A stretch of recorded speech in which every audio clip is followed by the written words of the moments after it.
The Toronto Blue Jays, 32 years from glory to heartbreak. A bedtime sports lore documentary. Let's dim the lights and start where the story glows brightest. Two flags, stitched close together, swaying in the climate-controlled air of a building that most of us still call Sky Dome. If you grew up anywhere near Lake Ontario, you know what those banners look like, without even tilting your head up. 1992 and 1993. Neighbors on the catwalks. Proof that a team north of the border could climb the tallest hill in American baseball and plant a flag that belonged to everybody from Victoria to St. John's. The fabric doesn't age in the way bodies do. The stitches don't feel regret. The banners just hang there, day after day, through roster changes and remodeling plans, and seasons that end before the leaves turn. They never need to explain themselves. They just make you look up. It's comforting, almost drowsy, to remember how simple the story felt at the peak. In 1992, the Blue Jays marched past the Atlanta Braves and did something that had never been done before. A non-US franchise won the World Series. The clinch came in Game 6, a night laced with the kind of anxiety that only baseball can string along, where each foul ball sounds both like a reprieve and a warning. In the 11th inning, Dave Winfield, a veteran who had seemed to arrive with purpose, a bespoke addition to a roster that needed one more Jedi, ripped a 2-run double that became the breath Toronto had been holding for 2 decades. That inning became the hinge of a nation's pride, and a few minutes later, the last out rolled across the Atlanta grass. A bunt fielded by Mike Timlin, tossed to Joe Carter at first, simple as catch-throw-catch, the sorts of motions kids had been practicing forever. For the first time, the World Series belonged to Canada. And then, as if to prove the moment wasn't a trick of the light, 1993 followed. The Blue Jays faced the Philadelphia Phillies, a team half built from grit and half built from hair metal, and torqued the series to another dramatic close. Everyone remembers where they were the night Joe Carter turned on Mitch Williams' pitch. Bottom of the 9th, Game 6, the Jays trailing by a run, and sent the ball on a line that is still traveling in Toronto imaginations. The swing made a sound that seemed louder than the roof's hydraulics, and the city poured out of the ballpark before it even knew how to celebrate itself. The scoreboard said 8-6, and people hugged strangers like they were cousins. The image that endures, Carter leaping, the pure astonishment that a World Series can end like a kid's backyard game, isn't just a highlight. It's a lullaby many fans still hum to themselves on anxious nights. The details are indelible. October 23rd, 1993. 3-run homer off Mitch Williams, game over, series over. A second straight title, a dynasty wrapped in only 2 years, and a feeling that maybe the future would always look like this. If you stand inside the ballpark long enough, quietly, you can still sense the old name echoing. The stadium is officially the Rogers Center now, renamed on February 2nd, 2005. But the rhythms of the city and the memories of a generation keep calling it Sky Dome, as if the syllables themselves could slide the roof open and invite summer back. It was a marvel when it opened, and it's still a marvel. The hotel windows peering into center field, the concrete promenades that amplify a rally like a canyon. The building is different in places after renovations, but the sound the place makes when a ball leaves in a hurry hasn't changed. Some names stick to the tongue, and some buildings keep their nicknames even when the signs say otherwise. Those were the uncomplicated days, and they created an expectation that would become a burden. Banners are funny like that. They promise, silently. They suggest that the past is a blueprint rather than a snapshot.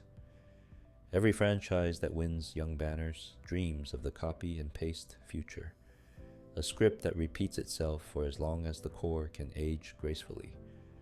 But baseball seldom allows that, and it certainly didn't for Toronto. The years immediately following felt like winter arriving too slowly to notice. The dynasty didn't collapse, it cooled.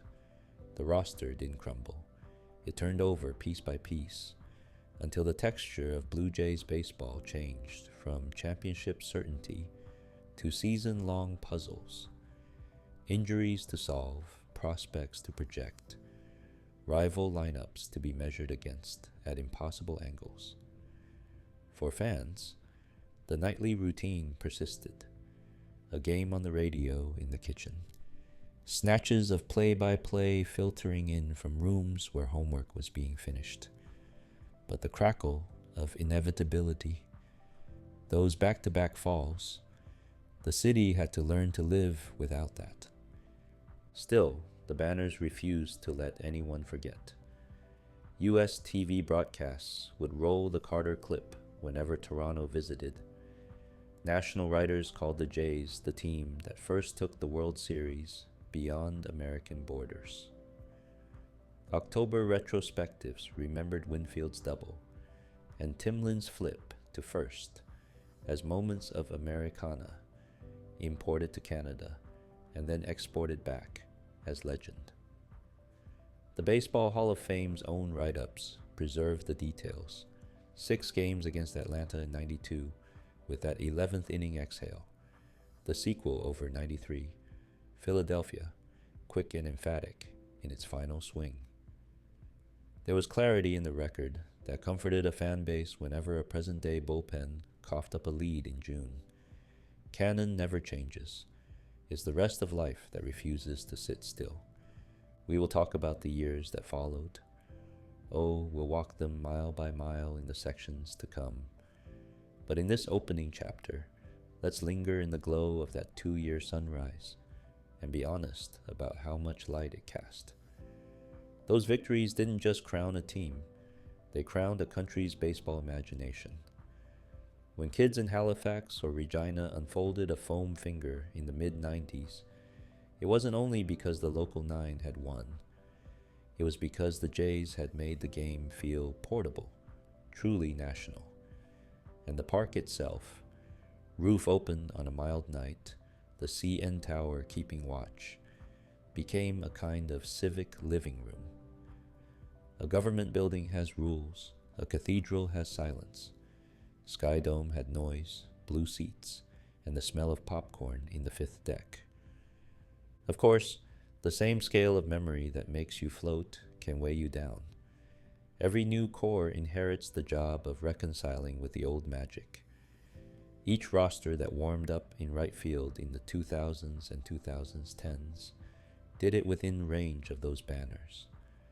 Those reminders that there was a time when the Jays were not just good, not just competitive, but final. It's a specific baseball word, final. The word that denotes a game ending, a series ending, and the story ending on the terms you choose. Being final is the luxury of champions. This is where it becomes a bedtime story. Soft light, honest voice. Because after 1993, the Blue Jays had to survive in a division that weaponized money and momentum like few in sports history. New York and Boston conducted an arms race. Baltimore and Tampa Bay took turns being both nemeses and mirrors. The Jays' route back to October would thread through wild card redefinitions, strategy revolutions, stadium renovations, and an entire generation of players learning to carry a franchise's mythology while crafting their own. In 2015, they would briefly, gloriously, look like the team the flags promised. In 2016, they would grit through October again.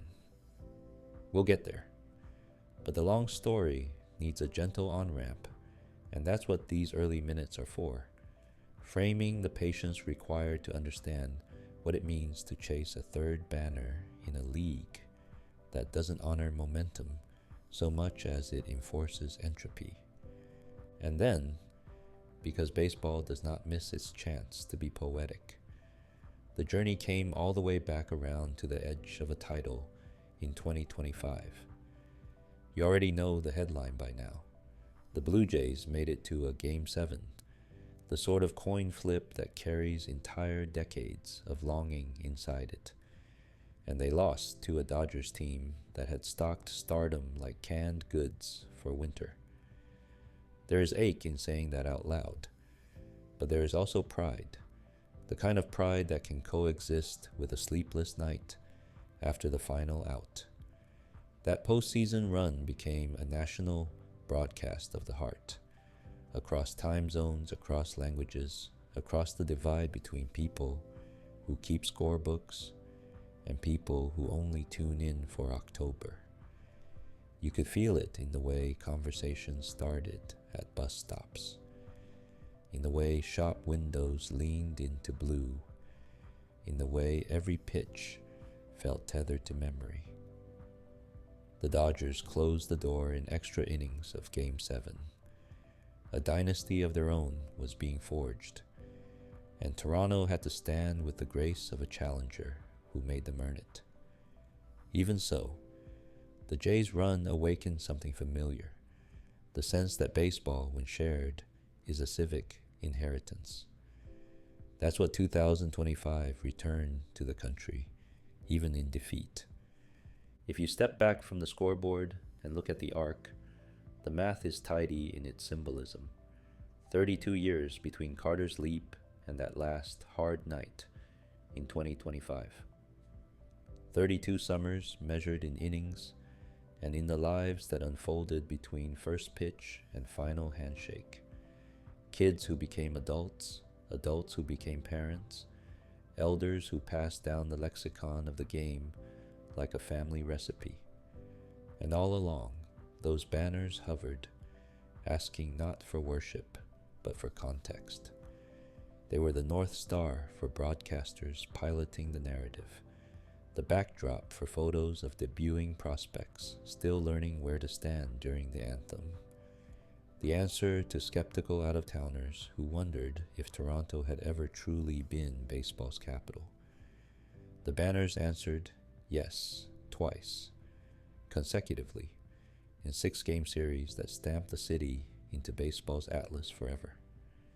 The simplest truths deserve to be said plainly. The Blue Jays' first title ended with a routine throw from Timlin to Carter after Winfield's double had made the path. The second ended with Carter's swing off Mitch Williams, a story you could tell in 10 words or revisit frame by frame until your eyes missed. Those facts are not mere trivia.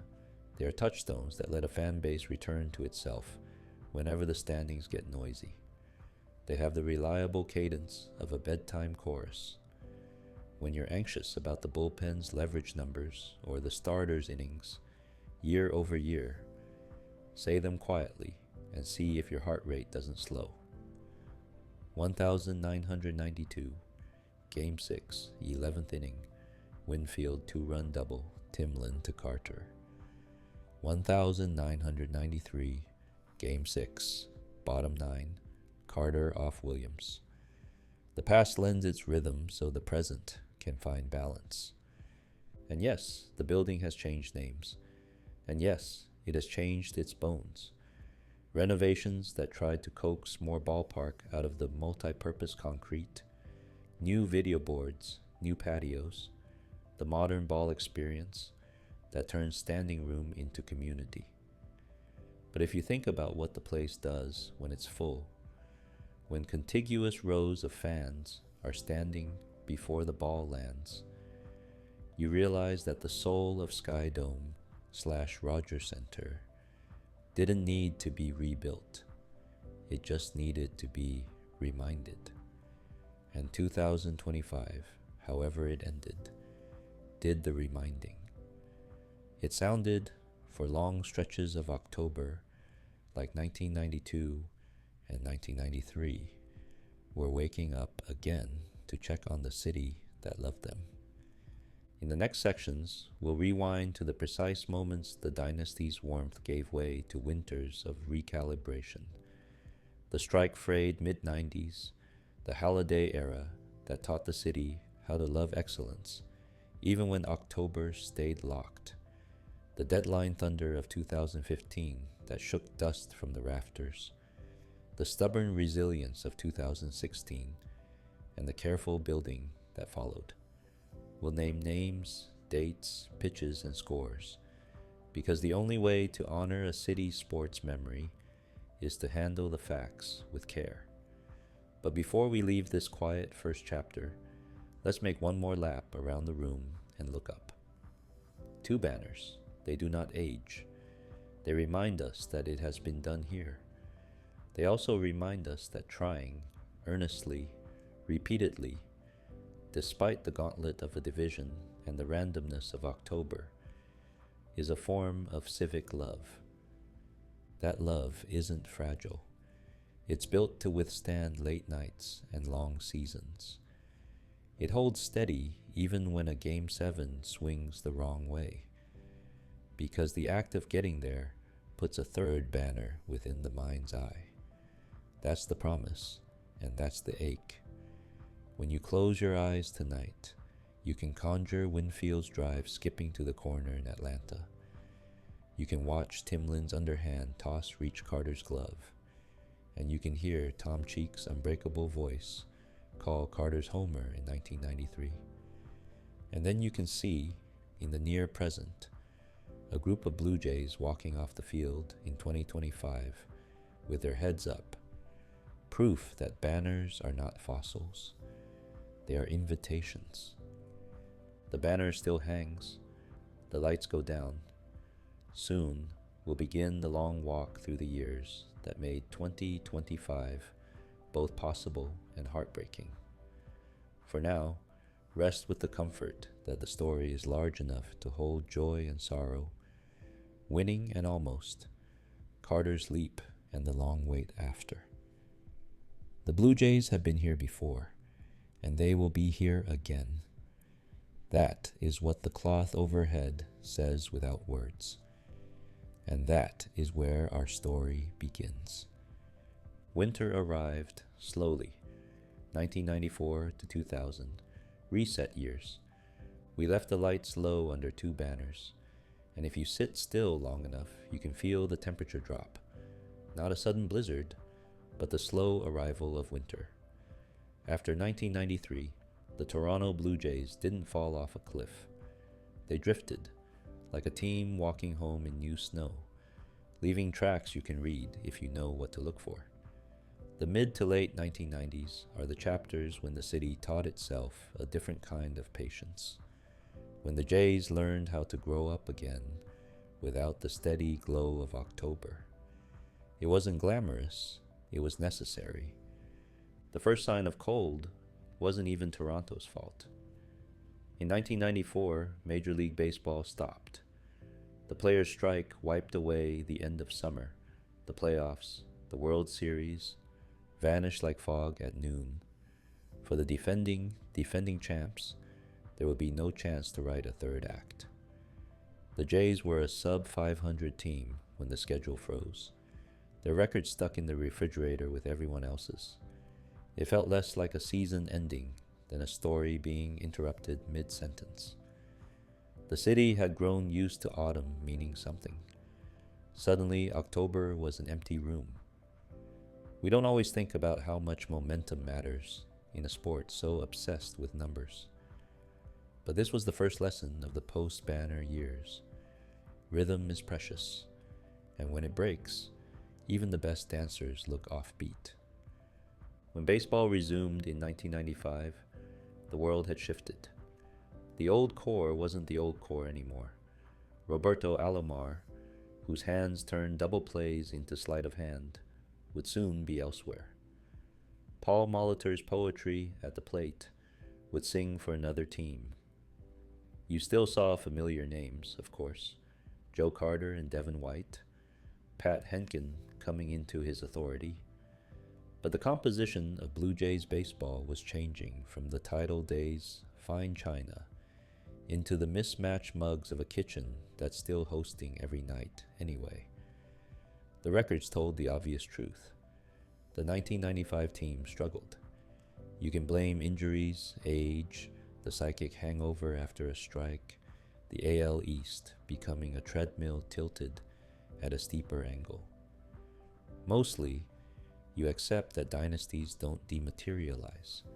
They get repurposed. In 1996, a sturdier shape began to appear around the edges. This is when you started to hear the names that would anchor 1,000 radio calls through the rest of the decade. Carlos Delgado was more than a prospect now. He was a presence, the kind of bat that rearranges where outfielders stand and how pitchers breathe between pitches. He had the look, the easy power, the patient eye, the swing that seemed heavier and lighter than air at the same time. Pat Henkin pitched like a furnace that winter forgot to turn down. He would win the AL Cy Young Award in 1996 on the strength of a throwback season, 20 wins, a blizzard of innings, complete games that sounded like stories your grandfather tells about how starters used to do it. That award mattered for more than the trophy case.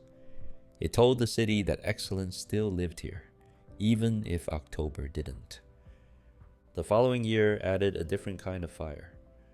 Roger Clemens in a Blue Jays uniform. There's a strangeness we forget too quickly, that visual of the Rocket in Toronto blues. But for 2 seasons, the pairing was undeniable. In 1997, he put on a demonstration of power pitching that made every night feel like a thesis defense. He led the league in wins, ERA, strikeouts, the rare triple crown of pitching, and took home the Cy Young. He didn't temper the act in 1998, winning the Cy Young again in Toronto colors. If it felt like a cheat code, that's because it was. Every 5th day, the Blue Jays started with a head start. That should have been the opening of a new epoch. Instead, it became a vignette of stardom flickering inside a larger rebuild. The team didn't yet have the depth, the bullpen certainty, or the division leverage to turn individual greatness into collective October certainty. Still, it wasn't hardship only. Those late 90s Jays could hit, and they could do it with a flair that made the roof seem a little higher on warm nights. Shawn Green announced himself with the kind of across-the-board season that makes a fan base say, "Oh." Speed, lift, line drives that refused to die. Home runs that felt like an exhale after too much holding your breath. Jose Cruz Jr., arriving a bit later, would become a staple of highlight packages with that cat-soft gait, turning into something more predatory as the ball descended. There were nights when Tony Fernandez, yes, again, he was a kind of Toronto comet, reappearing when you'd almost convince yourself he was only a memory, would loft a single, and the whole ballpark would imagine 1987, 1991, 1993, sliding into now. The Jays were piecing it together with old icons and new hopes. A mosaic of seasons that didn't demand parades, but did reward attention. The dugout told its own story. Cito Gaston, the steady hand of the title years, stayed into 1997, and his departure felt like the end of a room you've lived in long enough to know which floorboards creak. In 1998, Tim Johnson's tenure burned bright and brief, a burst of energy in old-school rhetoric that found early traction and then unraveled when stories from his past were revealed to be not quite true. The episode was one of those distinctly human detours sports can't avoid. How trust, once shaken, makes even a winning clubhouse feel like it's standing on a wobbling stool. By 1999 and 2000, Jim Fregosi was the field boss, a baseball lifer with a drawl that sounded like a long conversation on a bus ride.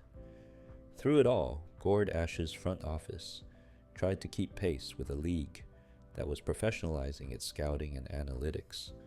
You can see, with hindsight, how these organizational experiments previewed the ultra-modern Jays of the 2000s.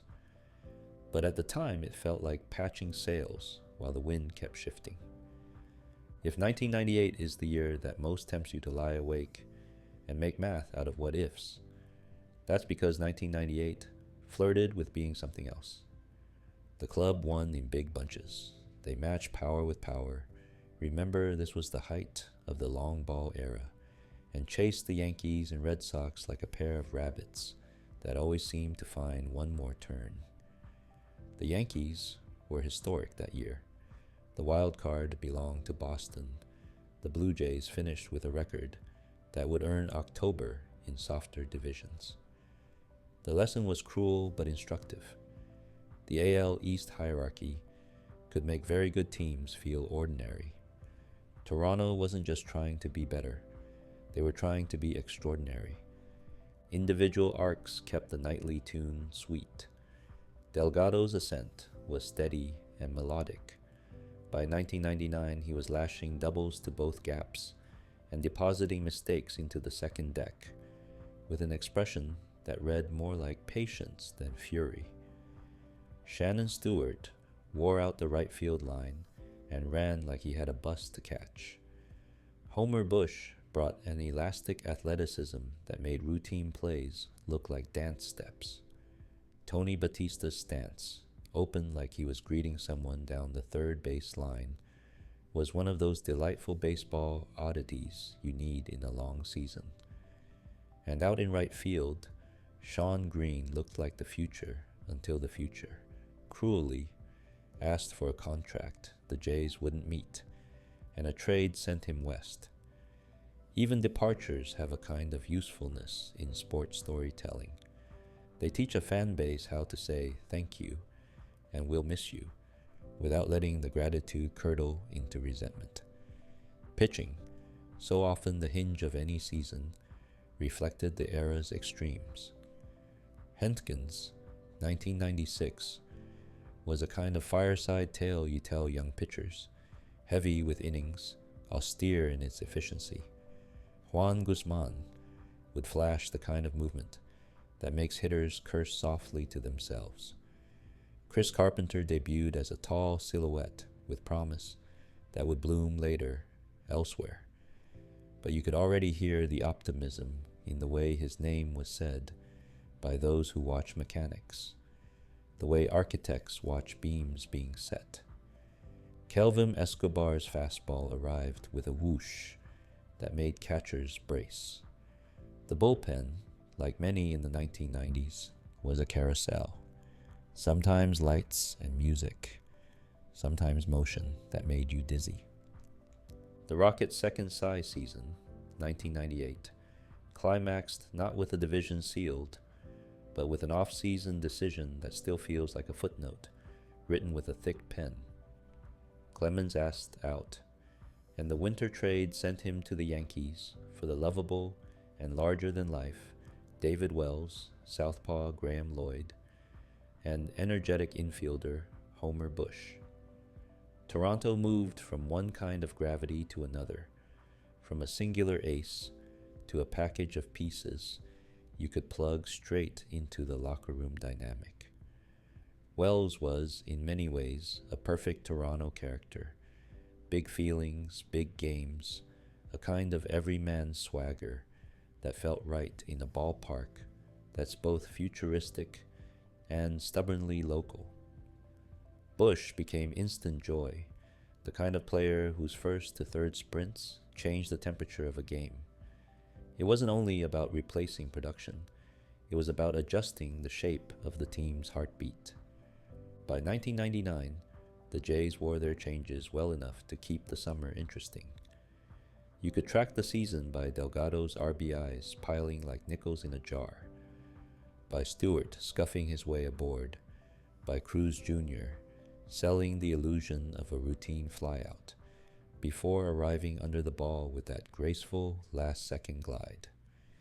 You could also track it by the standings, which continue to insist that very good is not the same as enough.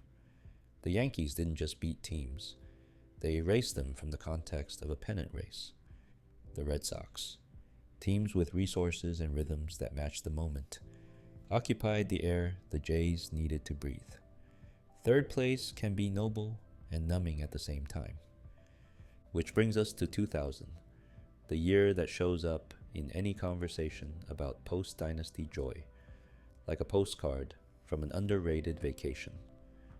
The Blue Jays hit. No, they hit.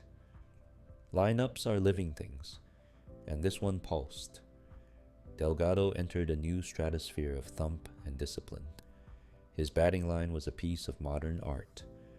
Average, on base, slugging all pulling at once like a kite in steady wind.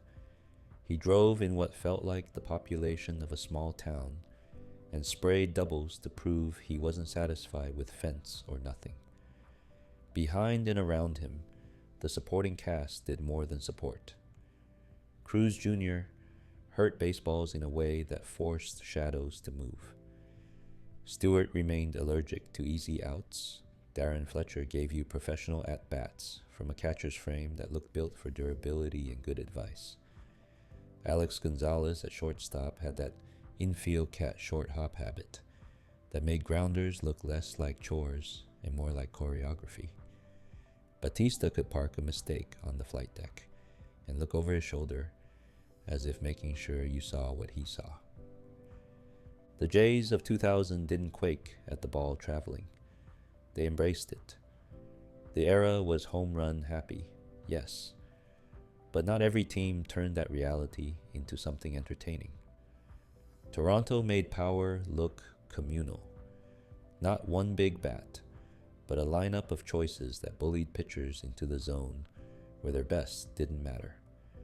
And on nights when the ballpark air felt heavy and the roof trapped the noise, you could squint and feel 1993 humming back through the concrete.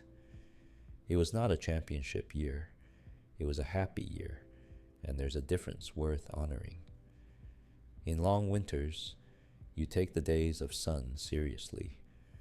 Of course, baseball doesn't let you live in mood alone. There are always the logistical truths, the what happened, when of it. Through these 7 seasons, you watched beloved names depart.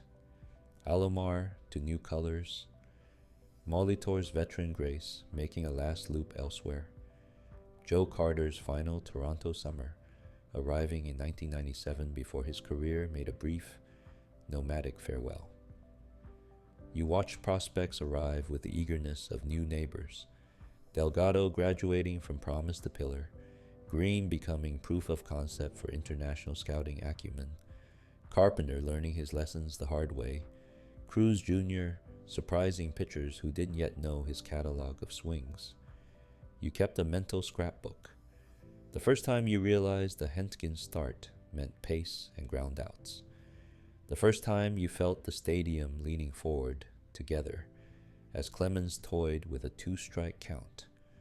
The first night you understood that Delgado's barrel had a way of finding the bottom third of baseballs and sending them out with topspin that made outfielders look silly. The division, always the division, kept the scoreboard honest. In the 1990s, the AL East was a machine that punished merely decent bullpens, that exposed thin benches, that turned hot streaks into warm patches just when you wanted to carry them into the fall. Baltimore assembled a brief fanged roster. Tampa Bay arrived to learn, and sometimes to bite back. Boston reinvented itself as a modern contender. The Yankees committed the standard sin of greatness, making competence feel insufficient. The Jays learned to build not toward the league's middle, but toward its top, and that demanded changes that would only fully bloom in a later decade. Here's the thing about these reset years. In the moment, they feel like waiting rooms. Only later do you realize how much architecture was going on behind the drywall. Gord Ash's front office navigated an ownership landscape that was shifting underfoot, trying to honor the memory of a parade while investing in the systems that might create another one.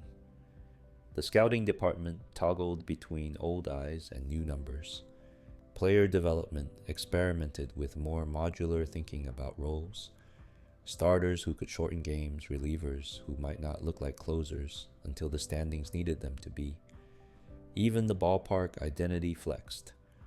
A multi-purpose behemoth, trying to remember it was a ballpark first. The upper decks kept catching home runs with the same unabashed delight, and the hotel windows still framed the loft of a lazy fly like a painting in motion. If you listened closely, you could hear the city recalibrating its baseball voice. In 1992 and 1993, that voice had been triumphal, sure of its own music. In the mid to late 1990s, it became curatorial. Here is why Pat Hentgen is special. Here is what it means that we get to watch Roger Clemens on a Tuesday. Here is the shape Carlos Delgado's prime might take. There is a cultural glue in that kind of conversation. It keeps a fan base from thinking of itself as only the sum of rings. It's what let Toronto later revel in Jose Bautista's bat flip without needing a pennant as permission. It's what let the city fall in love with a 2025 team that made it all the way to the edge and then learned how to lose with dignity. You can also mark these years by the way a night game felt. Before first pitch, an easy dusk would settle under the roof. The national anthem would echo. The CN tower outside would model steadiness. Inside, ushers would point gently toward Section 137 with the patience of people who have seen everything a stadium can show. The game would start, and for 3 hours you could breathe in a rhythm that didn't require a pennant race to be meaningful. Maybe the Jays won, maybe they didn't. Either way, you would walk back to Union Station with your hands around small conversations. That Hentgen two-seamer that started at the hips and curled back. That Stewart jump on a double down the line. That moment when Delgado looked merely mortal and then reminded you he wasn't. As winter very slowly arrived in those years, the franchise didn't freeze. It stored heat. You can see the kindling stacked neatly, a farm system that would later send up signals, an organizational understanding that the AL East demanded power and patience in equal measure, a city that would never again need convincing that baseball belonged to it. By the time 2000 closed, the Blue Jays had reintroduced themselves to their own possibilities. They hadn't solved the division. They had solved something softer and more profound. They had remembered how to be themselves without the armor of favoritism. The Jays learned how to scout hitters who could dominate at-bats without swinging. They learned how to survive nights when the strike zone shrank to the size of a tea saucer. They learned how to be a destination again, so that when it came time for trade deadlines to thunder and for October to crack open in 2015, the city was ready to roar without irony. And they learned how to keep their dignity when a superstar asked to be traded, when a manager had to leave for reasons that weren't drawn between the lines, when the standings lied, as standings sometimes do, about how entertaining a team can be. By the end of 2000, Toronto baseball had not returned to glory, but it no longer felt like a team lost in the long hallway between banners. It felt like a club that had endured the weirdness of a strike, the churn of aging champions, the burden of playing in a division that turned excellence into prerequisite. It felt prepared, not guaranteed, never that, but prepared for what would come next. A front office change, bold ideas, a new personality, and eventually a chorus so loud and singular that the word Renaissance would be too small. Close your eyes and picture it. The banners still hanging, the roster turning over like seasons, the ballpark teaching new voices where to cheer. The winter did not break them. It taught them how to bank light. And when dawn finally returned, years later, Toronto would be ready to let it in. Blue North, Blue Nerves, 2001 to 2009, trying to keep up. If the 1990s were the long winter settling in, the first decade of the new millennium was learning to drive at dawn. Low light, cold air, and a thin road that felt like it belonged more to the neighbors than to you. The Toronto Blue Jays of 2001 to 2009 woke up every day in a neighborhood patrolled by heavyweights. New York and Boston fought their forever war with payrolls that could stock an armory. The Jays, wedged between those empires and the thrift and witchcraft rays, had to learn the art of being persistently excellent without the oxygen of October. This period is where the modern franchise learned its posture. Shoulders level, eyes forward, calm in the knowledge that a 162-game season rewards patience and punishes noise. The decade begins, as so many Toronto baseball conversations rightly do, with a tall, quiet right-hander who wore number 32 and threw with the unhurried certainty of a clock. Roy Halladay's emergence is the axis around which these years rotate, and the story of how he got there belongs in any Bedtime canon. Once upon a time, the talent was obvious. The arm, the plane, the ball that seemed to travel to the edges of the strike zone and sit there, daring hitters to guess wrong. But after an early career high followed by a brutal fall to the minors to rebuild himself, Halladay returned with the kind of reinvention that feels like myth until you put the numbers beside it. New mechanics, a different angle, a two-seam that bored like a carpenter's bit, a cutter he could land in an eggshell, and a disposition that hugged solitude. From 2001 forward, the contours of a legend took shape, and by 2002, you could hear it in visiting broadcasts. Doc's going tonight. Front office wines changed too. In late 2001, the organization turned to a new general manager, J.P. Ricciardi, a hire that signaled both a philosophical shift and a wager. In a division of giants, the best chance is to be relentlessly rational, to scour markets and find surplus value where others see bench pieces, to draft like every pick matters, because in the AL East it does.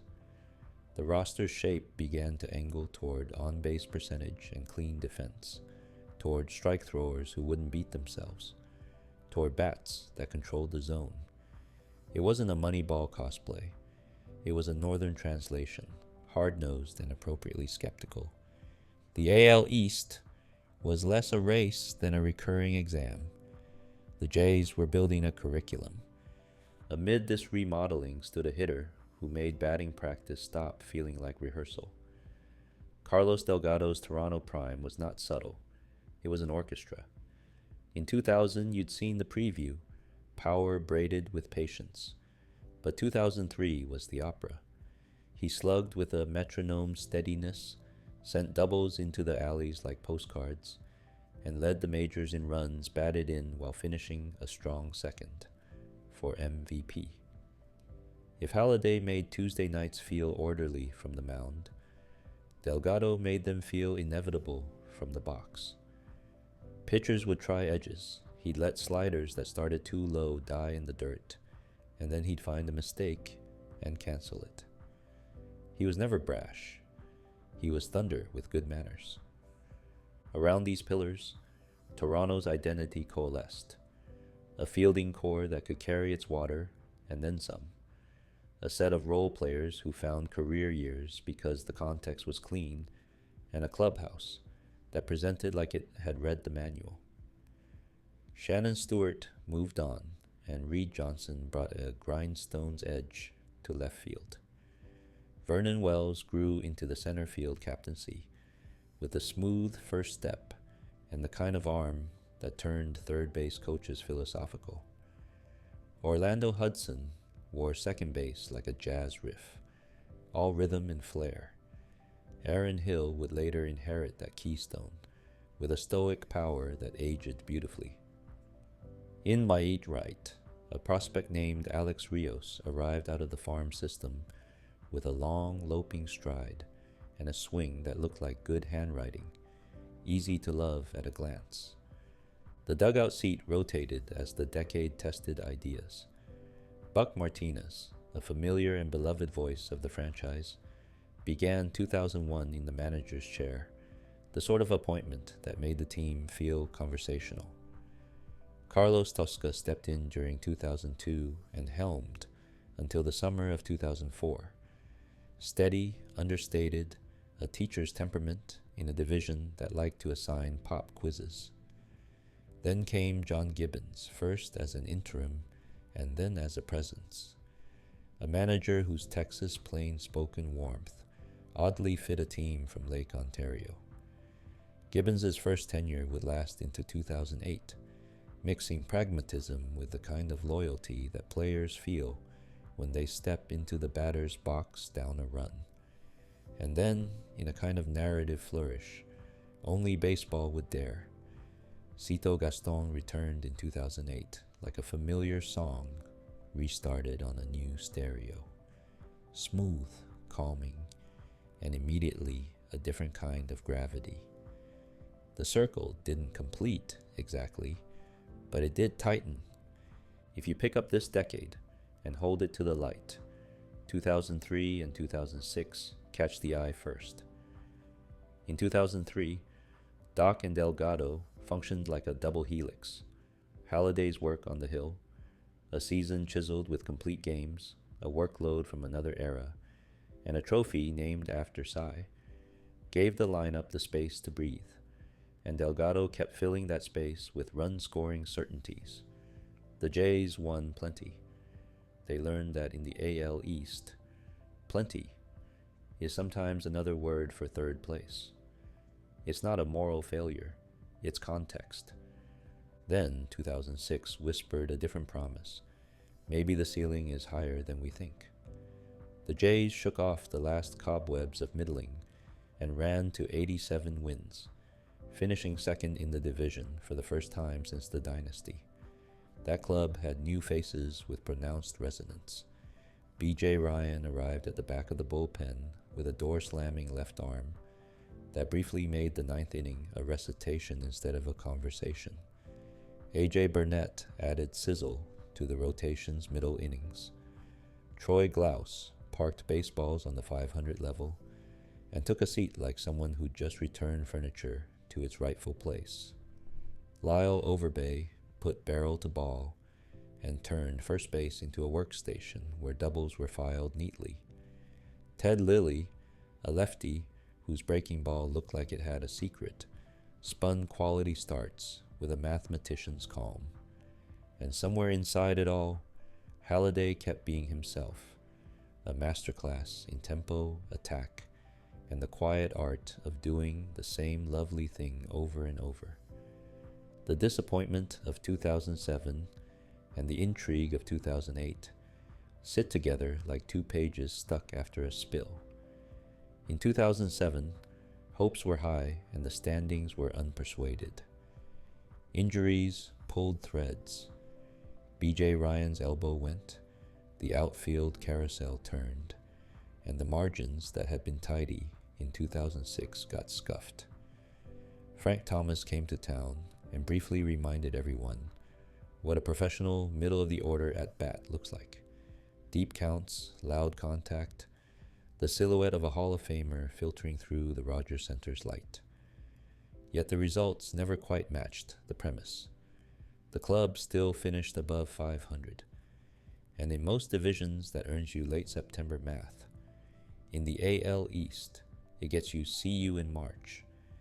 And then 2008, a season that, when remembered softly, feels like the best argument for loving teams that never get a parade. Halladay authored another masterpiece of a year: long starts, brave pitch selection, the stare that emptied batters' plans. The rotation behind him, even amid injuries to promising arms like Dustin McGowan and Sean Markham, held together on nights that could have buckled. Jesse Litch pitched like an old soul inside a young frame. Scott Rowland arrived to play third with the kind of hands that make infielders go silent. And the defense, led by Wells's economy in center and Rowland's grace to the left, turned grounders into time saved. The offense came and went, sometimes in bursts that made you check the scoreboard twice, sometimes in droughts that made you memorize the visiting starter's pitch count. They still won in the mid-80s, quietly one of the better run differentials in baseball. Evidence that run prevention, pitching, defense, the 1,000 small decisions between pitches, had become a Toronto craft.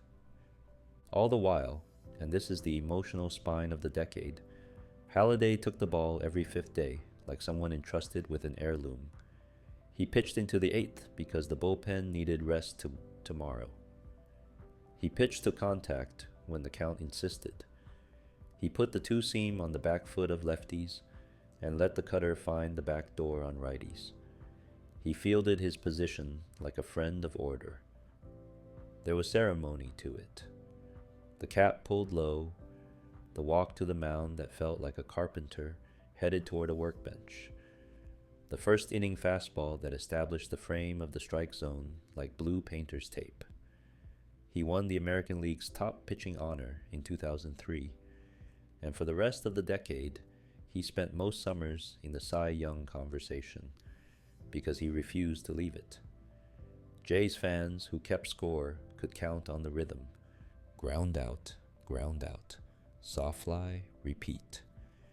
For a franchise fighting the calendar and its neighbors, Doc Halladay became the one place where time slowed down and made sense. But decade-long stories aren't told just by aces. The cast kept turning over with the right kind of continuity. Vernon Wells's best seasons put him among the league's most complete center fielders. 30-homer thunder in one hand, Gold Glove rotes in the other. Alex Rios hit line drives that arrived at the wall before outfielders registered the sound. His athleticism looked casual until you realized how much ground he was eating. Aaron Hill grew from prospect to problem for opposing pitchers, a second baseman whose bat punished mistakes and whose glove comforted pitchers whenever the ball hopped twice on the way up the middle. Catcher Greg Zone, the tattooed steward of the staff, sat low, stole strikes, and turned post-game interviews into minor league masterclasses on pitcher psychology.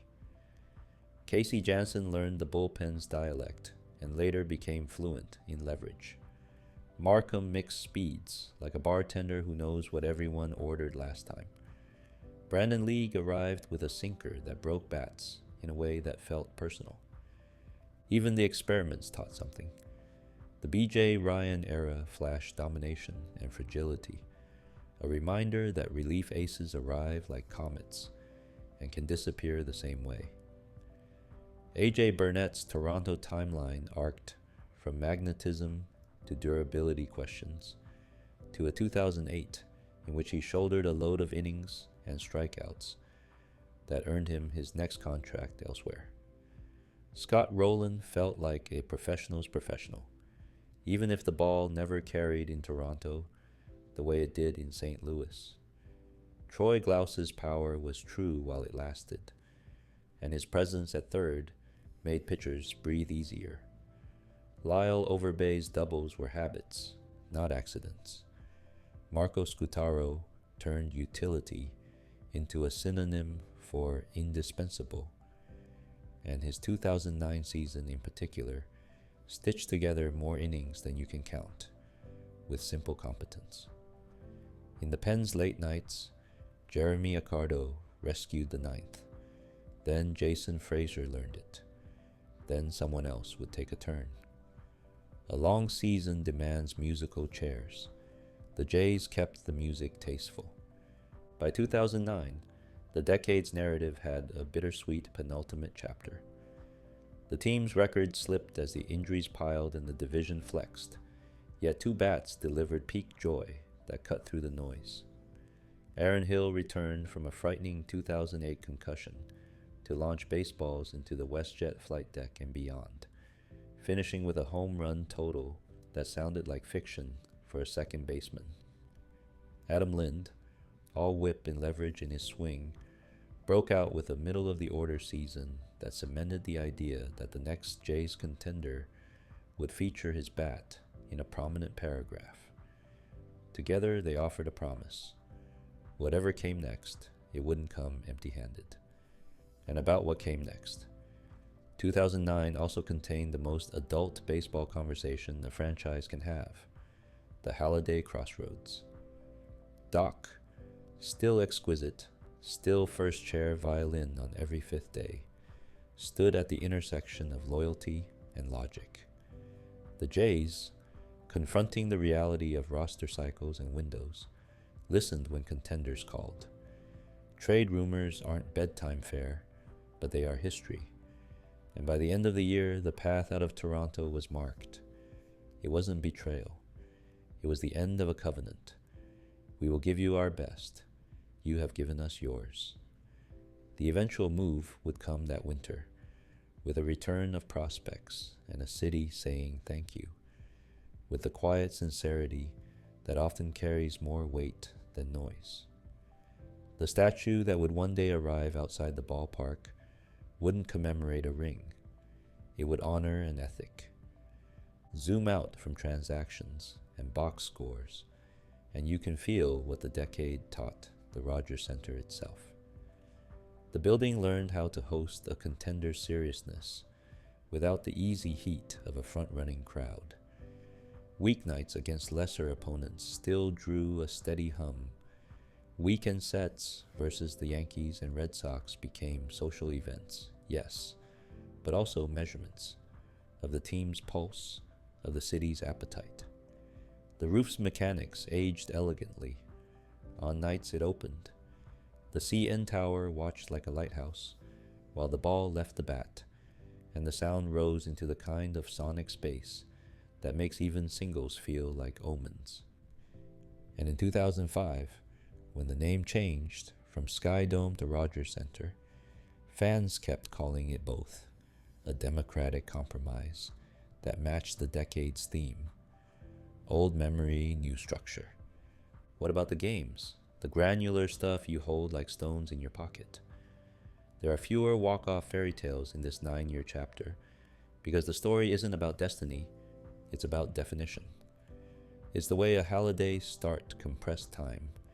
It's the way Vernon Wells towed the track and snagged a liner that had been born as a double. It's Aaron Hill's whip-strong wrist turning a belt-high fastball into a souvenir that left a vapor trail of approval behind it. It's BJ. Ryan exploding through a ninth, then vanishing like a dream. A reminder that baseball's promises come written in dry erase marker. It's a Sunday afternoon where Rios lifts a ball to right center, and just know, from the angle of his head, that the pitcher is about to become an anecdote. And yes, it's the standings telling one story, while the underlying math told another. The 2008 team, for instance, played like a club that should have still been on televisions the second week of October, run prevention elite, a rotation that wore you down by inning 7, an offense that, when healthy, could grind the edges of a game until it broke. But calendars are merciless, and the team south of the border spent like it was a moral imperative. If you tilt your head, however, you can see the blueprint Toronto would use later. Dominate the run prevention side with premium starting pitching and airtight defense. Then layer on impact bats and a bullpen that doesn't leak. When 2015 and 2016 bring their thunder, you'll recognize the bones. When 2025 reaches the cliff edge of a championship, you'll hear echoes of how to hold a lead learned from the 2000s. This decade also trained a fan base in nuance. Not all success ends in a pennant, and not all pennants are the only measure of a franchise's worth. There's value in watching a pitcher make 30 starts of 7 innings each, in watching a center fielder shade 2 steps and spare his pitcher 6 pitches, in watching a third baseman's feet solve a bad hop. With choreography, you only appreciate if you've tried and failed to do it yourself. Toronto became a place where baseball literacy deepened. OPS entered bar conversations. Bay Bip stopped sounding like a cartoon character. The word leverage migrated from finance to the 7th inning. The city learned to love a clean 3-1 win on a Tuesday, as much as a 10-8 fireworks show on a Saturday. Being very good and frequently ignored by the postseason can make even the most patient heart ask the impolite questions. Why them again? Why not us yet? The answers were practical. Budgets, division asymmetry, injuries at the wrong time. But practical doesn't tuck you in. What does, at least in this chapter, is the knowledge that the work wasn't wasted. The Jays left the 2000s not as a franchise adrift, but as one whose house was in order, scouting pipelines, humming, development modernized, a rotation identity that would soon mutate into a strikeout machine, a ballpark that had learned how to sing on command. By the time 2009 closed its book, you could sketch tomorrow. There would be a front office handoff. There would be boldness on the trade market, in player development gambits, in the willingness to chase ceiling, even at the risk of noise. There would be a new personality forming, one measured less by small, tidy wins, and more by the kind of power that rattles aluminum railings. The decade had said, fundamentally sound, battle-hardened, literate in the ways that win when the margins get thin. The next would say, let's make the margins thicker by scoring from the first step. If you listen closely as you drift off, you can hear the decade leaving gifts under the pillow. Halladay's craft, a standard. Delgado's discipline, a model. Wells's steadiness in center, a reminder. Rios's ease, a warning that talent must be stewarded. Hill and Lynn's breakouts, a promise. The bullpen's revolving door, a caution. The division's cruelty, a truth. All of it braided into a team that would soon flick on the stadium lights in a way that made the whole city lean forward. For now, sleep on the idea that keeping up is not a passive act. In the 2000s, the Blue Jays learned to keep up like climbers learn a mountain, inch by inch, route by route, with respect for gravity and curiosity about the view from the next ledge. They didn't plant a flag. They charted the path for the people who would. And when the roof opened a few years later and the sound rolled out across the lake, you could thank the decade that taught Toronto how to carry a tune even when nobody was listening.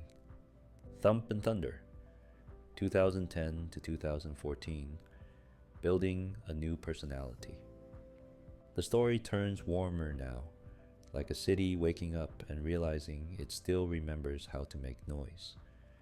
If the 2000s taught Toronto the discipline of clean baseball, 2010 to 2014 taught it volume. This is the half-decade when the Blue Jays found a new sound, an amplified upper deck crack that felt less like a swing and more like a verdict. The Rogers Center, Sky Dome in the Stubborn Heart dialect, rediscovered its favorite register, power. The team that had spent much of the previous decade learning how to win began collecting players who could change the mood of a game in a single pitch. And under the hood, a front office leaned into boldness with the nerve that comes from clear-eyed self-knowledge. You survive the AL East by punching back decisively. We begin with a number that still feels like graffiti on the franchise timeline, 54. That's how many baseballs Jose Bautista sent over walls in 2010, more than anyone else in the majors that season, and more than any Blue Jay had ever launched in a single year. The suddenness of it became part of the myth. Bautista had been a well-traveled, intriguing bat with a reputation for flash and fog. Bright stretches, then static. And then, here, something clicked. The recipe has been told. An adjusted hand position, a timing move that looked like a coiled spring, the kind of plate discipline that turns pitchers' plans into confessions. The ball started leaving at angles that threatened the 500 level, and Toronto heard its own future in the echo. One hitter can't overhaul a franchise, but he can set its thermostat. After Bautista's 2010, the building didn't feel cold anymore. Around him, the roster's personality sharpened. Cito Gaston, back for a second managerial act that had stretched from 2008, guided 2010 with the gentle certainty of a man who knows what a balanced lineup should feel like. It was a fitting last season in the chair for him, a veteran steward watching the offense he once orchestrated morph into something louder. When the dugout voice changed for 2011, it was to another teacher, John Farrell, who brought pitching-first sensibilities and a modernist vocabulary to a club with a monster in right field and a lineup that was about to add another low, rolling thunder. Because 2012 belonged to Edwin Encarnacion, as much as 2010 belonged to Bautista. If Jose's swing was a gavel, Edwin's was a trebuchet, compact, explosive, and far-reaching. His breakout felt like a revelation and a reward. He had been a puzzle piece, promising, imperfect, shifted from third base to designated hitter and first base as the team learned where to let his bat breathe. Then the home runs came in torrents, and with them a pose that would become ritual.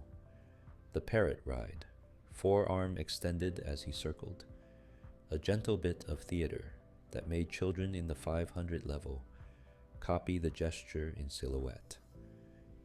Toronto had two middle-of-the-order stars now, each terrifying in a different way. Bautista could outthink you and punish your mistake by inches. Encarnacion could reach pitches that had no business being reached and send them into the night with backspin that sounded like laughter. The ballpark responded. It's hard to describe to someone who didn't feel it, but when a stadium that had learned patience gets permission to be loud again, the noise fills in like water finding a shore. The 200 level, once content with respectable golf claps for clean double plays, began to inhale in unison whenever Bautista's front foot lifted. The 500 level, a kingdom with its own weather, rediscovered the old ritual of pointing, then following the ball's flight with your whole body, as if that would help it clear the fence by one more row. Vendors started to mistime their cold beer yodels because they didn't want to drown out a swing. The CN Tower outside, indifferent to box scores, somehow looked more pleased in post-game photos when the roof was open and the Jays had rung 10 on the board. But the change wasn't just aesthetic. In the front office, Alex Anthopoulos, installed as general manager late in 2009, leaned into audacity. The AL East was still lined with heavy wallets and heavier expectations. Cautious upgrades would not tilt the field, so the Blue Jays aimed for leaps. Prospects were capital, payroll was a lever, risk was not an enemy but a tool. It was an ethos that would come to define the decade's middle.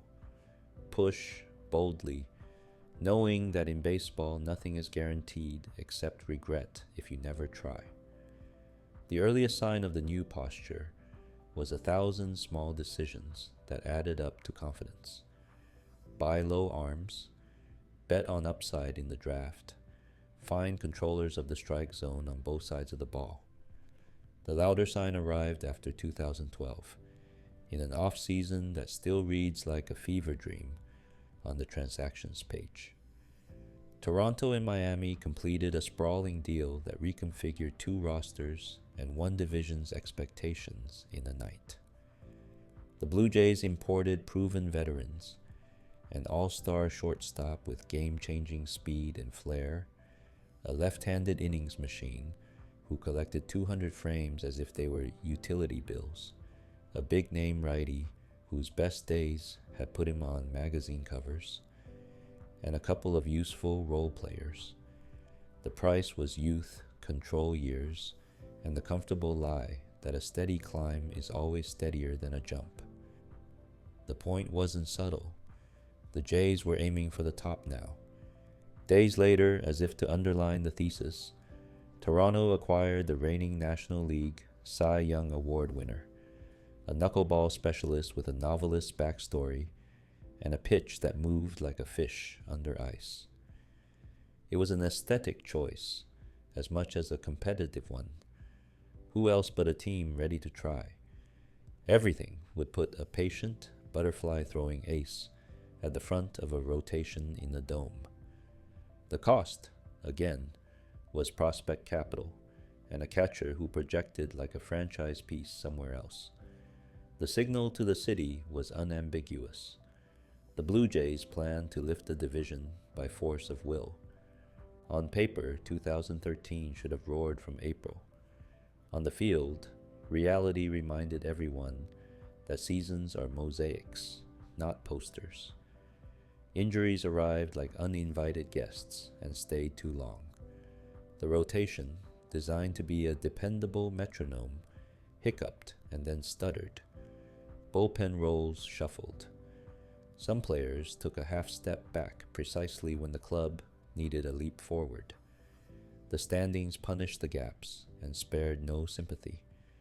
And yet, even amid the struggle, the vibe had changed, because the premise had. Toronto was acting like a team that belonged at the grown-ups table. The word expectations had returned to everyday use, which is both a gift and a headache. There were bright points that hinted at how the style would mature. Mark Burrell loped from the bullpen to the mound and set to work at a pace that made 2.5 hours sound generous. A throwback tempo merchant who turned contact into confidence. The knuckleball did its enigmatic dance, eating innings and on certain nights, eating lineups. Jose Reyes at shortstop played like a flicker. Legs, grin, dramatics when the game asks for hurry. Adam Lind rediscovered his line drive life. Colby Rasmus patrolled center with long strides and a swing that, when timed, produced the kind of moonshot that makes you look at your friend and repeat the word wow, because you can't think of a better one. And as 2014 opened, the roster delivered the kind of late spring music that makes a city walk differently. The Blue Jays ripped through May with a streak that turned the division standings into a canvas. They led. They felt like leaders. Edwin Encarnacion authored one of the most torrid home run months a Jays hitter has ever put together. The parrot working overtime as balls left the yard at a pace that took your breath and your blink. The lineup was a gauntlet again. Bautista saw everything and missed nothing. Encarnacion punished. Melky Cabrera sprayed. Dioner Navarro settled the catching spot with professional at-bats. Brett Laurie, the hometown electricity, flashed across infield dirt and into doubles alleys with a kinetic energy you could feel from the 500. And then there was the kid with a blue glove and theater in his right arm. Marcus Stroman's 2014 debut brought a new timbre to the soundscape. Shorter in stature than scouts usually sketch for frontline roles, he pitched with a chip-on-the-shoulder joy that dared hitters to judge books by covers. The fastball, the breaking stuff, the moxie, you could see the future trying on its jersey. By mid-season, he was starting, and by late summer, he was imposing his will, soaking up innings, punching out hitters with sequences that looked pulled from a veteran's notebook. Alongside him, Aaron Sanchez arrived like a relief apparition, the arm real, the sink heavy, the mound presence soothing, and late leads started to feel less like suggestions. If 2013 had been the lesson that splashy off-seasons aren't shortcuts, 2014 was the reminder that a 5-month season blooms in phases. After the delirium of May/June, injuries and slumps and the stubbornness of the schedule tugged. Jose Bautista played through aches because that's what captains do. Encarnacion fought his way back from a mid-season setback to resume his nightly threat status. The infield shuffled. The bullpen got stressed. Even in the fade, though, you could see the outlines of the team that would arrive like thunder a year later. A top of the order that outwalked your patience, a middle that out-homered your pride, a couple of kids on the mound who pitched like tomorrow's headline, a defense that wanted the ball. Back up and look at the half-decade as a single portrait, and the strokes come into focus. First stroke, the power identity. 2010 wrote it in giant font. Bautista changed the franchise's self-conception. He wasn't just a slugger, he was a thesis on pitch selection, barrel control, and will. His 2011 only doubled down. Fewer mistakes chased, more balls obliterated, a presence that drew younger hitters into the gospel of your pitch or no pitch. Edwin's rise made it a duet. Toronto stopped needing 3 singles and a break. They could create separation with one swing. Second stroke, the audacious front office. Anthopolis built on the scouting/development architecture of the 2000s and then weaponized it. The Jays amassed prospects until they had the currency to buy established stars, and then they spent that currency like a team, unwilling to grow old with maybes. Not every bet hit. Some missed by inches, but the organizational lung capacity increased. The fan base, accustomed to respectable plans, learned to hold its breath in December the way it had learned to hold it in October. Third stroke, the rotation's personality shift. The early 2000s moved the Jays from a Halladay-era doctrine of relentless efficiency to a composite approach. 1 or 2 bedrock innings eaters, 1 enigmatic headline starter, and a pipeline of arms who could touch the upper 90s or pull strings in the low 90s with late wiggle. Seeing a knuckleball lead a staff inside a dome was a vibe. Pairing that with Bierl's tempo and a kid like Stroman's fearlessness made the group feel less like a line and more like a band. Different instruments, same song. Fourth stroke, the ballpark as character. Rogers Center found its roar again. Upper deck kids grew up into adults who brought their kids to hear that same cannon shot contact. Friday night games became social calendars. Day games invited sun back through the open roof and painted the outfield like nostalgia. Baseball is place heavy, and this place turned back into a destination. The hotel windows in center field caught more joyful faces per inning. The powder blue merchandise returned to ubiquity on subway platforms. You could trace the team's confidence by the number of people wearing 19 and 10 to brunch. Fifth stroke, rivalry relit. For a while, Yankees and Red Sox series had felt like measuring sticks the Jays used defensively. We're not far off, you'd say, trying to mean it. By the middle of this window, those sets felt like contests of equals on any given night. Rays games took on their familiar strange tension, the chess match inside a checkerboard park.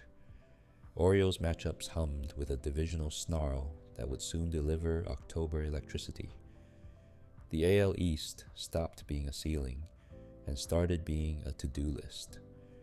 Sixth stroke, a culture of intent. Players talked about Toronto as a place where you could be yourself and swing hard. Veterans with history elsewhere found a second wind. Youngsters saw a path to the mound that didn't involve being perfect. It involved being ready. The dugout language contained more laughter, more "we've got you," more post-Homer choreography that read as joy rather than taunt. The franchise that had learned to keep its head down in the 2000s learned to look up and invite the moment. All of this built toward a point you could feel even without seeing the future. This team was on the verge of something that would reset the sound meter. You could hear it in how opposing broadcasters started circumscribing their caution. Don't walk the guy in front of Bautista. Encarnacion is on deck. You could hear it when a 3-1 deficit in the fifth inning felt like a polite conversation rather than a verdict. You could hear it in the way the crowd prepared. Phone cameras prepped, lungs primed, strangers exchanging tiny nods that meant, "You feel it too?" There were setbacks, and it's dishonest to lullaby them away. 2013 carried the weight of expectation and the bruise of reality. 2014's summer swagger met August's gravity. The staff had holes. The defense, at times, was paint that needed another coat. A few pitches stayed out over the plate in moments when baseball demands inches of precision. But here is what these years did that the previous decade couldn't.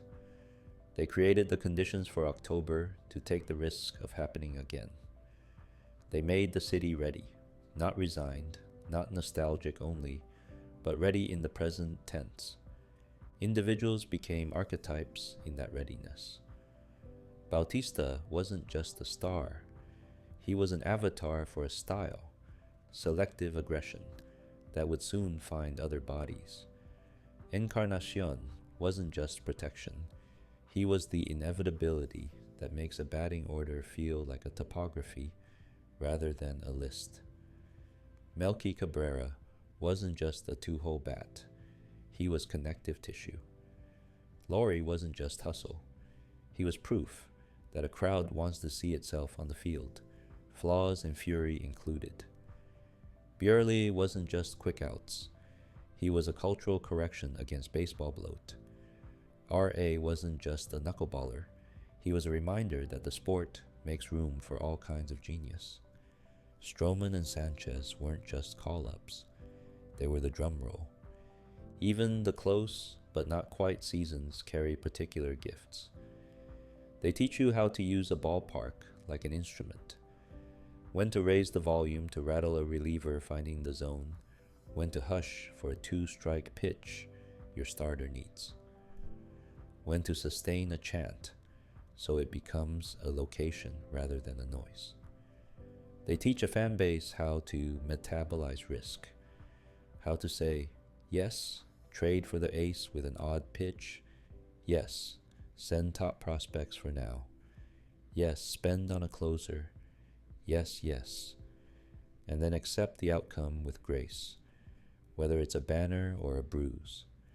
They teach the players how to play under surveillance, the fun kind, where a whole city leans in because it believes the next thing might be the big thing. By the end of 2014, if you skim the box scores, you might miss the real headline. The Jays had not yet returned to October, but the corridor was full of light. The farm had arms, the core had thump. The clubhouse had a lived-in comfort that makes 162 games feel like a ritual rather than a march. The manager's seat, returned to John Gibbons in 2013, had a voice the room trusted. The general manager had shown a willingness to risk embarrassment in pursuit of euphoria, a valuable cultural signal in a sport that punishes timidity as surely as it punishes hanging sliders. The city, for its part, had located its old roar and updated it for the smartphone era. Every upper deck angle recorded, every parrot ride memed, every roof open sunset filtered and shared like a civic postcard. And, because the baseball gods love foreshadowing, late 2014's glimpses of Stroman as a problem for hitters and Sanchez as late inning certainty were exactly the kind of stray lights that your memory highlights later. We should have known something was coming. The club was not yet the Avalanche, but it had the snowpack, the slope, and the temperature. So tuck this 5-year stretch into your pocket with care. It's the match being struck in a dark room. It's the moment the band tunes before the downbeat that shakes the floorboards. It's the Jays learning to be themselves again, but louder. Thump in the middle, thunder from the stands, swagger on the mound, and a front office that refused to apologize for being ambitious.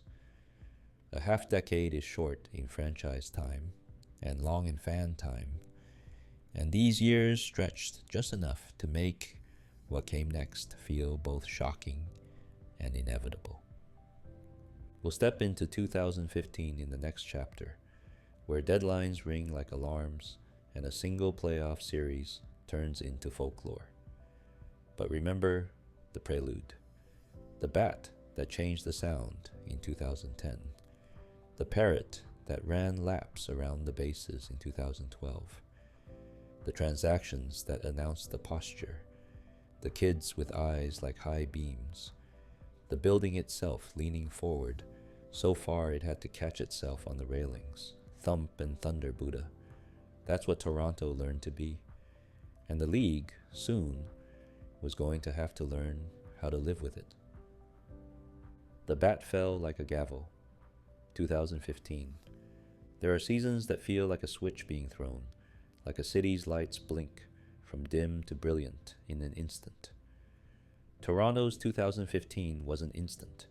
It was the loudest kind of build. First a rumble, then a sprint, then the kind of month that teaches you to show up early because something cinematic might happen before you found your seat. What came out of it was the club's first AL East title since 1993 and a postseason run that wrote a chapter every Jays fan can retell in their sleep. The afternoon when a bat turned into punctuation. But start with the posture. At the deadline, General Manager Alex Anthopoulos treated prospects like currency and urgency like oxygen. The moves came like drum beats. Troy Tulowitzki and LaTroy Hawkins from Colorado, David Price from Detroit, Mark Lowe from Seattle, Ben Revere from Philadelphia. In a division where aces and all-stars are table stakes, Toronto pushed in loudly. The transformation wasn't only paper. After sitting a game under 500 on July 28th, the Jays blitzed the league down the stretch to seize the East and secure home field for the ALDS. They clinched the division with a 15-2 matinee in Baltimore on September 30th. Game 1 of a doubleheader. A day that ended 22 years of waiting for a champagne in the clubhouse shirt that said, "The East is ours." The regular season hum turned into October tension, and the bracket delivered the perfect first act the Texas Rangers, who would soon become the foil in a modern rivalry. Toronto dropped the first 2 games at home, both gut-check specials. Game 1 went to Texas 5-3, a tight opener at Rogers Center. The next day, Game 2 stretched into a nearly 5-hour tug-of-war before the Rangers escaped in the 14th, 6-4, and left town up 2-0. Plenty of teams don't come back from that. These Blue Jays did not do plenty of teams. As the series moved to Arlington, the vibe shifted from dread to defiance. Game 3, Marco Estrada authored the precise kind of playoff start that calms a dugout: tempo, command, soft contact. And the offense found the swing that had carried it all summer. Troy Tulowitzki's 6th-inning 3-run homer broke the game open in a 5-1 win. The math changed. The plane ride hadn't been a retreat, it had been a reset. Game 4 felt like a declaration. R.A. Dickey fluttered knuckles into the zone for 4 2/3. The lineup jumped Texas early. Josh Donaldson and Chris Colabello homered in the first. Kevin Pillar added 1 in the second, and Toronto ran to an 8-4 win that forced a decisive 5th game back home. John Gibbons made one of those October decisions that fuels talk radio forever. With 2 outs in the 5th and a big lead, he summoned David Price in relief. It kept the lid on Texas and aligned Marcus Stroman to start Game 5. The clubhouse message was as clear as the scoreboard: we're emptying the clip. And then came October 14th, 2015, Game 5, Rangers at Blue Jays, an afternoon that compressed chaos and catharsis into a single inning that seemed to bend time. It is the strangest lullaby we tell ourselves, the 7th inning that lasted forever. Top 7, 2 outs, runner at third. Russell Martin caught a pitch from Aaron Sanchez and casually started to throw it back. The ball clipped Shin-Soo Chu's bat hand area as Chu stood in the box and skittered toward third. Rooned Oder sprinted home. The umpiring crew huddled. The crowd roared. The Jays lodged a protest, and after a long delay, the run stood. Texas 3, Toronto 2. The explanation: Chu was in the box and hadn't interfered. The ball was live. The inning ended under a storm of boos and disbelief that felt like a physical pressure system rolling in from Lake Ontario. Baseball rarely offers immediate narrative justice. This time it did. Bottom 7, what followed was 53 minutes of theater that people still watch like a short film. 3 straight Rangers missed plays, 2 by shortstop Elvis Andrus, 1 by first baseman Mitch Moreland, turned routine into disaster, loading the bases and then moving the tying run home. Josh Donaldson's flare chop knotted the game 3-3. Rogers Center became a giant speaker. Then Jose Bautista stepped in against Sam Dyson. The count climbed, and a fastball met a barrel with the kind of crack that reorders your internal calendar. The ball screamed to left. 3-run homer, 6-3. As it landed in the second deck, Bautista's bat did not drop so much as fall like a gavel. The flip, iconic, defiant, inevitable, was the exhale of a franchise rediscovering its voice. The benches emptied for a moment of barking and formality. The score held, series over, Toronto 6, Texas 3. The Jays were on to the ALCS for the first time since 1993. That inning is the part where you sit up. It's allowed. Some moments are wake-up stories, and yet, the ALDS was more than a single swing. It was Estrada's poise, Tulowitzki's timing, Stroman's fight, Osuna's age 20 calm, the defense's opportunism, the relief corps' elasticity. It was the feeling that the building itself had woken up. that the roof and the railings and the outfield hotel windows were in on the plot. Then it was Kansas City. The Royals had played October 2014 like street magicians and returned in 2015 with another roster built for leverage.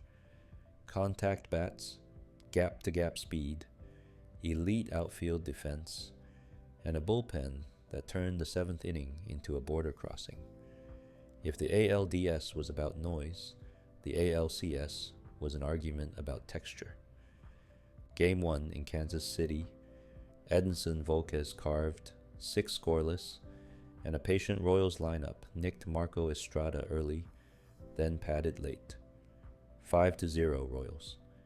It was only the 6th time all season Toronto had been shut out, a fact that was less indictment than credit to Kansas City's plan. Game 2 tilted cruelly. David Price settled into a groove, retired 18 straight, and then the 7th unraveled. A flare, a bad hop, a dunker, a lineup that strings stress into runs. Royals 6-3, Series 2-0. The plane to Toronto carried a familiar weight. The same 2-game hole as the last round, but a different opponent. This one spent September practicing how to close windows. Game 3 in Toronto detonated. The 3rd inning was a parade. Troy Tulowitzki launched, Josh Donaldson launched, the building's sound meter found 1993 again, and the Jays slugged an 11-8 win to halve the deficit. Monday Night Baseball felt like festival music. Even with a large lead, the night kept its wild card energy. There was even a rare playoff ejection for Tulowitzki after a strike zone dispute as Toronto took the field in the 8th, a reminder that intensity leaks everywhere in October. Game 4, Kansas City answered with the opposite, a 14-2 rout in which every Royals habit showed up: relentless contact, pressure, and a bullpen that dared you to blink. Toronto trailed 3-1 in the series. The margin narrowed in Game 5 when Estrada was vintage metronome, mixing eye level and speed to quiet Kansas City for 7+ in a 7-1 win. Back to Missouri for a Game 6 that would feel like a heartbeat in a rainstorm. October 23rd, 2015, Kauffman Stadium. If Game 5 of the ALDS was the wild masterpiece, ALCS Game 6 was a tight thriller with a kinetic third act. The Royals pieced together runs, one in the 1st, one in the 2nd, one in the 7th, and the Jays matched with single tallies in the 4th, and then an enormous swing in the 8th. Jose Bautista again, this time a game-tying shot to left to make it 3-3. Kauffman answered in its way. Lorenzo Cain reached in the bottom half, and then, on an Eric Hosmer single to right, scored from first base, reading the play as if he'd seen it yesterday. The ball to right, the relay lane, the angle of the outfielder's momentum. He never slowed, and Kansas City was back up 4-3. And the 9th, white knuckle. Russell Martin singled to start it. Pinch runner Dalton Pompey stole second, then stole third. No outs, tying run 90 feet away. Royals closer Wade Davis was coming off a rain delay and looked briefly human, then very much himself. He got a strikeout, Navarro, then faced Ben Revere. A high fastball off the plate was called strike 2, a borderline call that still frustrates Toronto blood pressure monitors. Revere ultimately struck out. Josh Donaldson followed with a game ender on a sharp grounder, and the series ended in blue heartbreak. Royals 4-3, and on to a World Series they would win. For Toronto, the year's arc was joy and ache, both true at once. If we're meticulous, because in this series we must be, here is the ALCS spine in scores. Royals 5-0, Game 1. Royals 6-3, Game 2, Game 3. Royals 14-2, Game 4. Blue Jays 7-1, Game 5. Royals 4-3, Game 6. Dates: October 16th to 23rd, 2015. The MVP was Alcides Escobar, as much for tone setting as for box score glare. What the series taught, beyond the cruelty of inches, run prevention travels, contact bats bother velocity, and the ninth inning in October is a different sport entirely when Wade Davis lives there. But 2015's meaning spills outside any single line score. It was a summer where personalities became archetypes. Josh Donaldson was not just an MVP. He was a weather system: hair flying, helmet skidding, foul territory bravado, at-bat stubbornness. Jose Bautista was not just a middle-of-the-order terror. He was a thesis on agency.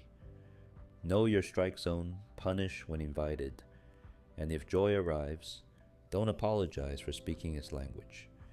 Edwin Encarnacion's Parrot Ride was a visual grammar lesson for delight.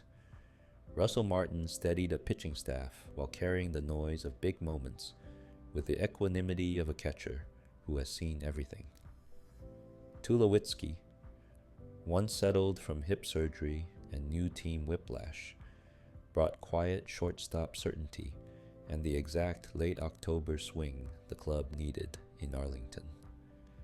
Kevin Pillar turned center field into a testing ground for the physics of human flight. Roberto Osuna, 20 years old, closed games like a custodian closing doors, calm, repetitive, assured. On the mound, the faces were a collage of styles. David Price made 11 regular season starts for Toronto and normalized dominance. Estrada pitched like a Swiss watch. Buell's pace taught everyone to breathe again. Stroman sprinted from an ACL tear to the rotation, to the moment with the kind of willpower that makes sports feel mythic. In October, the workload math gets ruthless. Starters come from the pen, closers get stretched across days broken by rain, and legends pivot on a single 2-2 pitch. 2015 introduced a generation of Jays fans to that grammar after 2 decades without it. It also changed the building.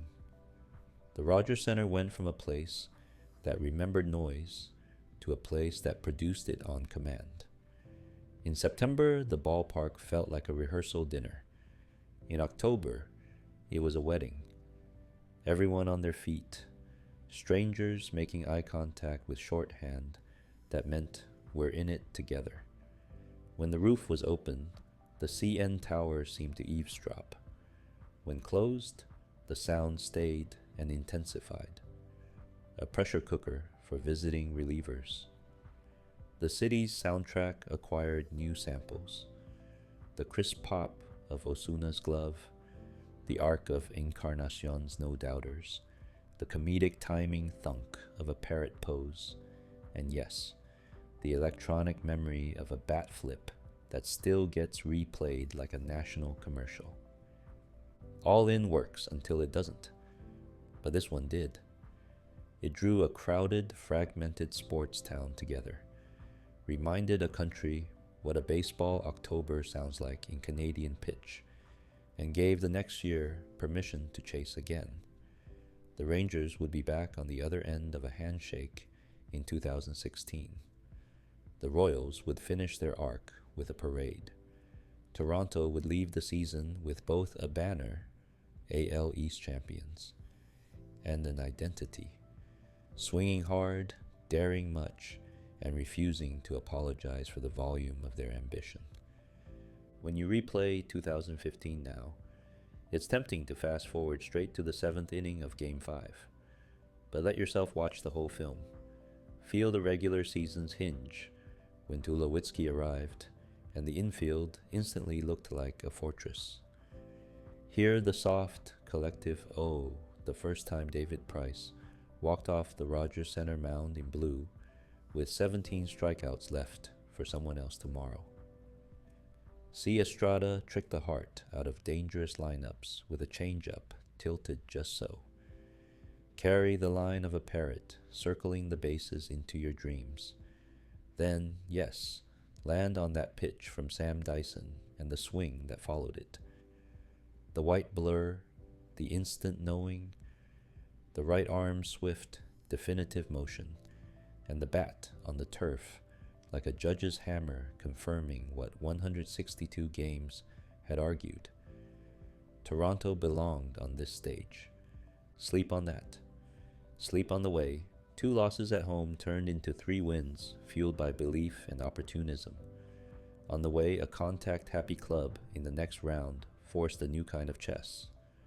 On the way, a denied rally in Kansas City still reads as noble work rather than failure, on how, sometimes, the most important part of glory is remembering the shape of it so you can chase it again. In 2015, the Blue Jays did more than win a division and a classic series. They gave their city the sound of October back and left just enough ache in the ending to make the story feel true. Close your eyes. The bat is still spinning somewhere in the memory of the building. The parrot is mid-stride. The scoreboard still glows. And the noise, the good noise, drifts up to the rafters where 2 old banners waited 22 years to hear themselves echoed. Winds are still west. 2016. Some seasons play like a sequel that knows exactly what it wants to be. Not a remake, not a coy homage, but the next volume with higher stakes and tighter margins. Toronto's 2016 was that, familiar thunder, familiar antagonists, and the kind of late innings heaviness that teaches a city how to breathe between pitches. If 2015 reopened the door to October and told the Blue Jays, you belong, 2016 walked through, looked around, and stayed long enough to rearrange a couple of chairs. The banners from the 90s still caught the eye. The echoes from the previous fall still hung in the concrete. The vibe was not nostalgia, it was continuation. The winds, indeed, were still west, blowing toward the long month when the sky gets dark early and baseball becomes theater. The regular season wrote a pragmatic preface. The roster's bones were the same. Josh Donaldson defending an MVP crown with the stubborn competence of someone who refuses to come back to earth. Jose Bautista and Edwin Encarnacion returning as 2 halves of a middle-order riddle opponents rarely solved. Troy Tulowitzki more settled at short, less a mid-season arrival, and more a resident. Russell Martin catching everything from high-octane four-seamers to tumbling changeups, while supplying veteran at-bats that could turn a count into a sermon. Around them, a hard-edged supporting cast kept the engine idling. Kevin Pillar chased baseballs into the gaps, as if chasing overdue rent. Ezequiel Carrera brought the kind of glue you only notice when it's missing. Michael Saunders had a first-half surge that made all-star conversations feel not only polite, but urgent. Devin Travis's line drive swing gave pitchers anxiety about the top third of every inning. On the mound, the club evolved from dangerous into unpleasant, in the way a contender must. Aaron Sanchez, built like resolve itself, won a rotation spot and used it to announce a new shape for Toronto pitching. Heavy sink, late bore, easy gas. Marco Estrada brought the changeup back every 5th day, like a spell he learned the exact incantation for. J. A Hap returned to Toronto not as the 2012 version, but as the polished later model, tighter command, smarter sequencing, efficiency that made seventh innings feel attainable. Marcus Stroman, 2 years removed from the knee that wouldn't be the final word, took the ball with a grin that read, "I'm still here." R. A. Dickey gathered innings and offered the staff a respite from the violence of modern velocity. And behind them the lever pullers, Jason Grilly's roar in the eighth, when a strikeout felt like a streetlight turning on. Roberto Osuna, still impossibly young, treating the ninth with the kind of calm that turns fans into students of body language. Toronto didn't clinch the division this time. The AL East stacked wins in weird configurations, and the Blue Jays, Yankees, Orioles, and Red Sox spent much of late summer pinwheeling around each other. By the end, Boston had the flag, and Toronto's ticket said wild card. It didn't feel like demotion. It felt like a challenge the city understood now. One game to live. One night to find your best self. A scene that had never before existed in Toronto baseball. This new single elimination gate now returned like a test you already knew the answers to, if only the hands would hold steady. October 4th, 2016, Rogers Center. Orioles, wild card. The roof closed like a drum. The lineups announced themselves like challenges. Baltimore brought thunder of its own. Manny Machado was fully formed menace. Adam Jones in center field gave the night an opposing captain's clarity. Mark Trumbo, who had spent the summer launching baseballs into unfriendly air, carried the kind of middle-of-the-order dread you feel in your sternum. Toronto gave the ball to Marcus Stroman and said, "Dance." Baltimore countered with Chris Tillman and the quiet hope that their bullpen, especially a certain ninth-inning left-hander, could turn the game into a six-inning affair. The night itself had the weird pacing of a great thriller. Bursts of light, long corridors of nerve. Stroman's first-inning fastball had carry. Tillman's slider tilted just enough to frustrate. Scoring arrived in jabs. Toronto tallied early. Baltimore answered with a Trumbo swing that left a trail. Innings passed like slow traffic. The bullpen stirred. The Jays' run prevention machine, starters into specialists, hummed. The Orioles' run prevention machine, good arms stacked atop great ones, hummed too, with one exception that would become the talking point of autumn dinner tables from Danforth to Dartmouth. By the 10th, the Rogers Center felt like a heavy-lidded, fully awake animal, loud, then quiet, then loud again, as if breathing along with the scoreboard. Roberto Osuna left with a cramp after laboring courageously. Francisco Liriano entered and smothered a base state that had looked momentarily lethal. And then the hinge, bottom of the 11th, 2-2. Runners aboard, the building tilting forward. The Orioles' bullpen door opened for Ubaldo Jimenez, instead of the left-hander with the capital L closer aura who had been practically untouchable all season.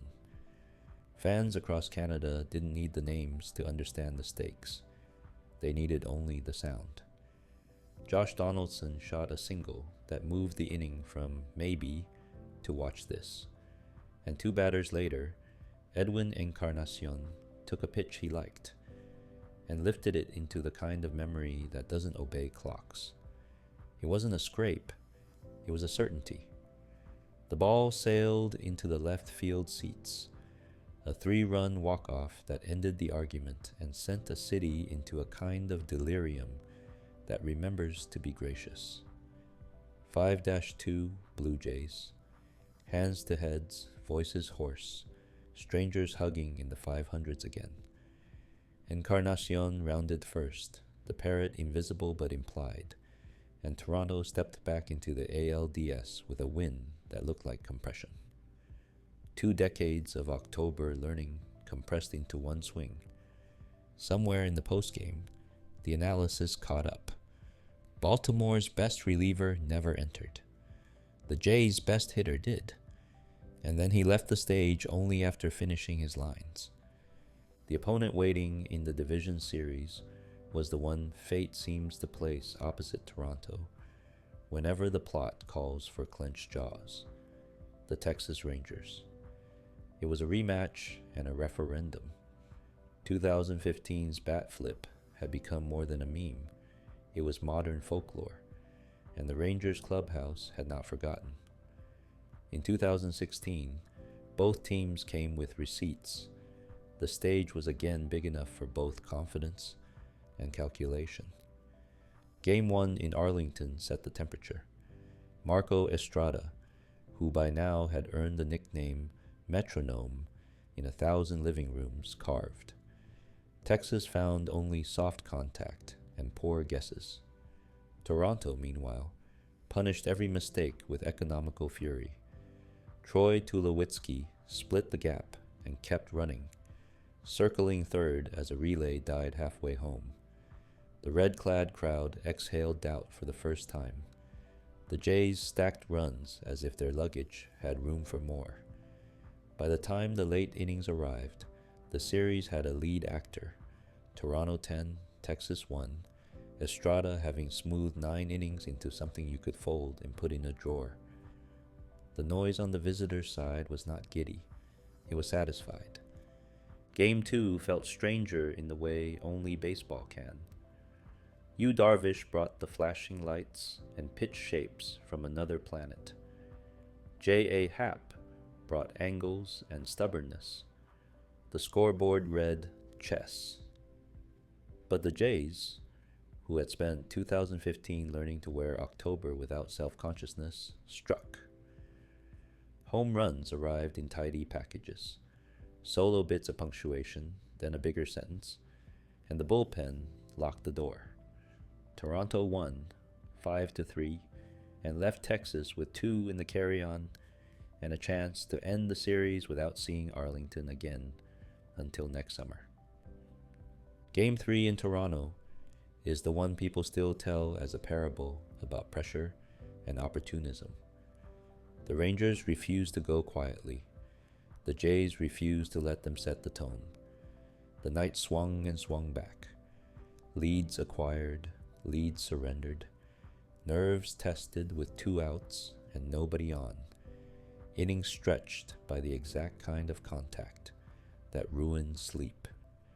By the time the 10th arrived, the game asked the question of base running will and infield precision, and Josh Donaldson answered in capital letters. With 1 out and runners on the corners, Russell Martin hit a sharp ground ball to short. The turn at second was rushed. The throw to first wasn't clean. The ball skittered away to the right side, and Donaldson, already striding through third with the self-permission of an MVP, did not break stride. He dove across home, hand slapping the plate as the catcher looked for a ball that had rolled too far. 7-6 final sweep. Rogers Center's sound didn't explode so much as sustain, the way a concert holds the last note and lets it wash over you. The handshake line carried a certain symmetry. The modern rivalry's balance had tilted Toronto's way again. This time without need for a 7th-inning opera. It ended on hustle, not theater, except hustle. In October is a kind of theater. The ALCS brought a different weather system. The Cleveland team that waited had spent the summer and early fall discovering how to turn any game into a resource fight. Their rotation had high craft at the top. Their bullpen might have been a time machine. Erase the 7th, erase the 8th, erase the 9th. Their defense denied singles the right to become innings, and their lineup mixed just enough power with the sort of persistent contact that makes pitchers curse into their gloves. If Texas-Toronto had been volume, Cleveland-Toronto spooled into texture. Game 1 in Cleveland introduced the pattern. Corey Kluber, all blank effect and late movement. mapped the edges of the strike zone like a surveyor. Toronto's hitters, conditioned to chase the pitch they liked and ignore the ones they didn't, found themselves staring at strikes that didn't look like strikes until the catcher caught them. Marco Estrada pitched bravely. No other way to describe holding a pack of patient hitters to a pair and giving your offense a chance. But the Jays couldn't dent the board. 2-0 Cleveland, and the series felt like a chess problem diagram dug out of an old book. Game 2 tightened the screws. J.A. Happ battled, and the lineup found one, but Cleveland found two.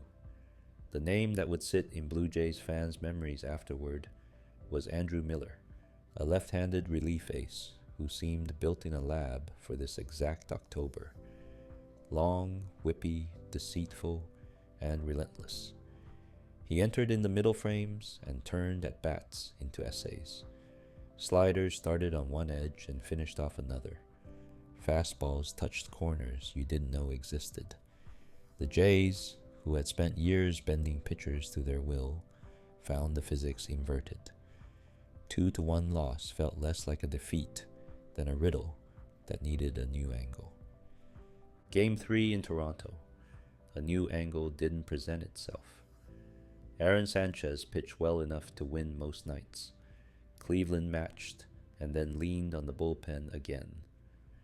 4-2, visitors. The math got sober. A sweep avoidance game followed, and with elimination on the line, the Blue Jays played the kind of baseball that makes you mutter, "Where was this yesterday?" Estrada delivered a complete game, dotted with the kind of pop-ups that make infielders squint and smile. The offense, freed by early success, found their swing planes again. 5-1, Toronto. The building roared like yesterday had been a warm-up, and for a night, the series felt salvageable. Game 5, though, wrote the kind of memory that haunts in a way even loss doesn't. Being outmaneuvered by someone you've barely met. Cleveland started Ryan Merritt, a rookie left-hander with a resume shorter than the lineup card. He located, he changed eye levels, he refused to hand over the count. An afternoon later, the column under Tor still had a 0 in it. 3-0, final. Series 4-1. The handshake line turned toward a World Series. Toronto turned toward its clubhouse, a room that had learned the difference between hoping and believing, and had discovered that sometimes the other guy's plan simply predates your adjustments by a beat. It's easy to tell that ALCS, as if one name, Miller, empties the rest of the box. That's not quite fair to anyone, including Toronto. Yes, Miller tilted the field. Yes, Kluber's cutter-slider hybrid erased left and right-handed threats with bipartisan cruelty. Yes, a bullpen with multiple closers rendered the middle innings academic. But you can't sleep on the truth that the Jays got there because their own strengths had carried them faithfully for 2 years. Power that can arrive in clusters and erase deficits. Starting pitching that, on most nights, grabbed the game by the jacket. Defense that turned the Rogers Center's plastic turf into an ally. Sometimes the outcome is an honest accounting of what two very good teams do well. That October was one of those times. So, what did 2016 become? Once the sting settled and winter tugged at coat sleeves again? It became the year that proved 2015 wasn't a one-act play. The Jays beat 2 elimination games in 2 years. ALCS Game 5 in 2015, Wild Card in 2016. They eliminated the same Rangers they'd felled before, but with a different instrument, less operatic, more relentless. They walked into an ALCS as underdogs and made it to a 5th game after absorbing 3 body blows. The franchise, the building, and the fan base got comfortable with the grammar of October. That a bullpen phone can matter as much as a cleanup hitter. That an inch on a slider can be destiny. That running through a stop sign at third is sometimes the correct way to obey physics. Individuals took on the sheen that only repeated Octobers can apply. Donaldson's base running in Game 3 against Texas will be taught as a seminar in intent. Encarnacion's wild card swing is an heirloom. Tulowitzki's big game timing restored a certain shortstop gravity. Toronto had long romanticized. Martin's pitch-calling fingerprints were all over every good thing a starter did. Sanchez's step into frontline status felt like the franchise finally talking back to the East with pitching arrogance. Estrada's changeup became a bedtime story in its own right. Once upon a time, he threw the same pitch at 2 different speeds, and hitters forgot how to lift their back heel. Jason Grilli's mid-season arrival added something intangible yet audible. You could hear the bullpen believe in itself when he strode past the outfield wall toward the mound. There's a temptation to grade a season like a classroom assignment. Did they improve? Did they fall back? Did they achieve the stated objective? Baseball, with its habit of breaking hearts and then asking them to return, resists grades. The 2016 Blue Jays earned something knottier and more durable than a letter. They earned continuity. In a division that churns champions and villains like a weekly series, they became a fixture.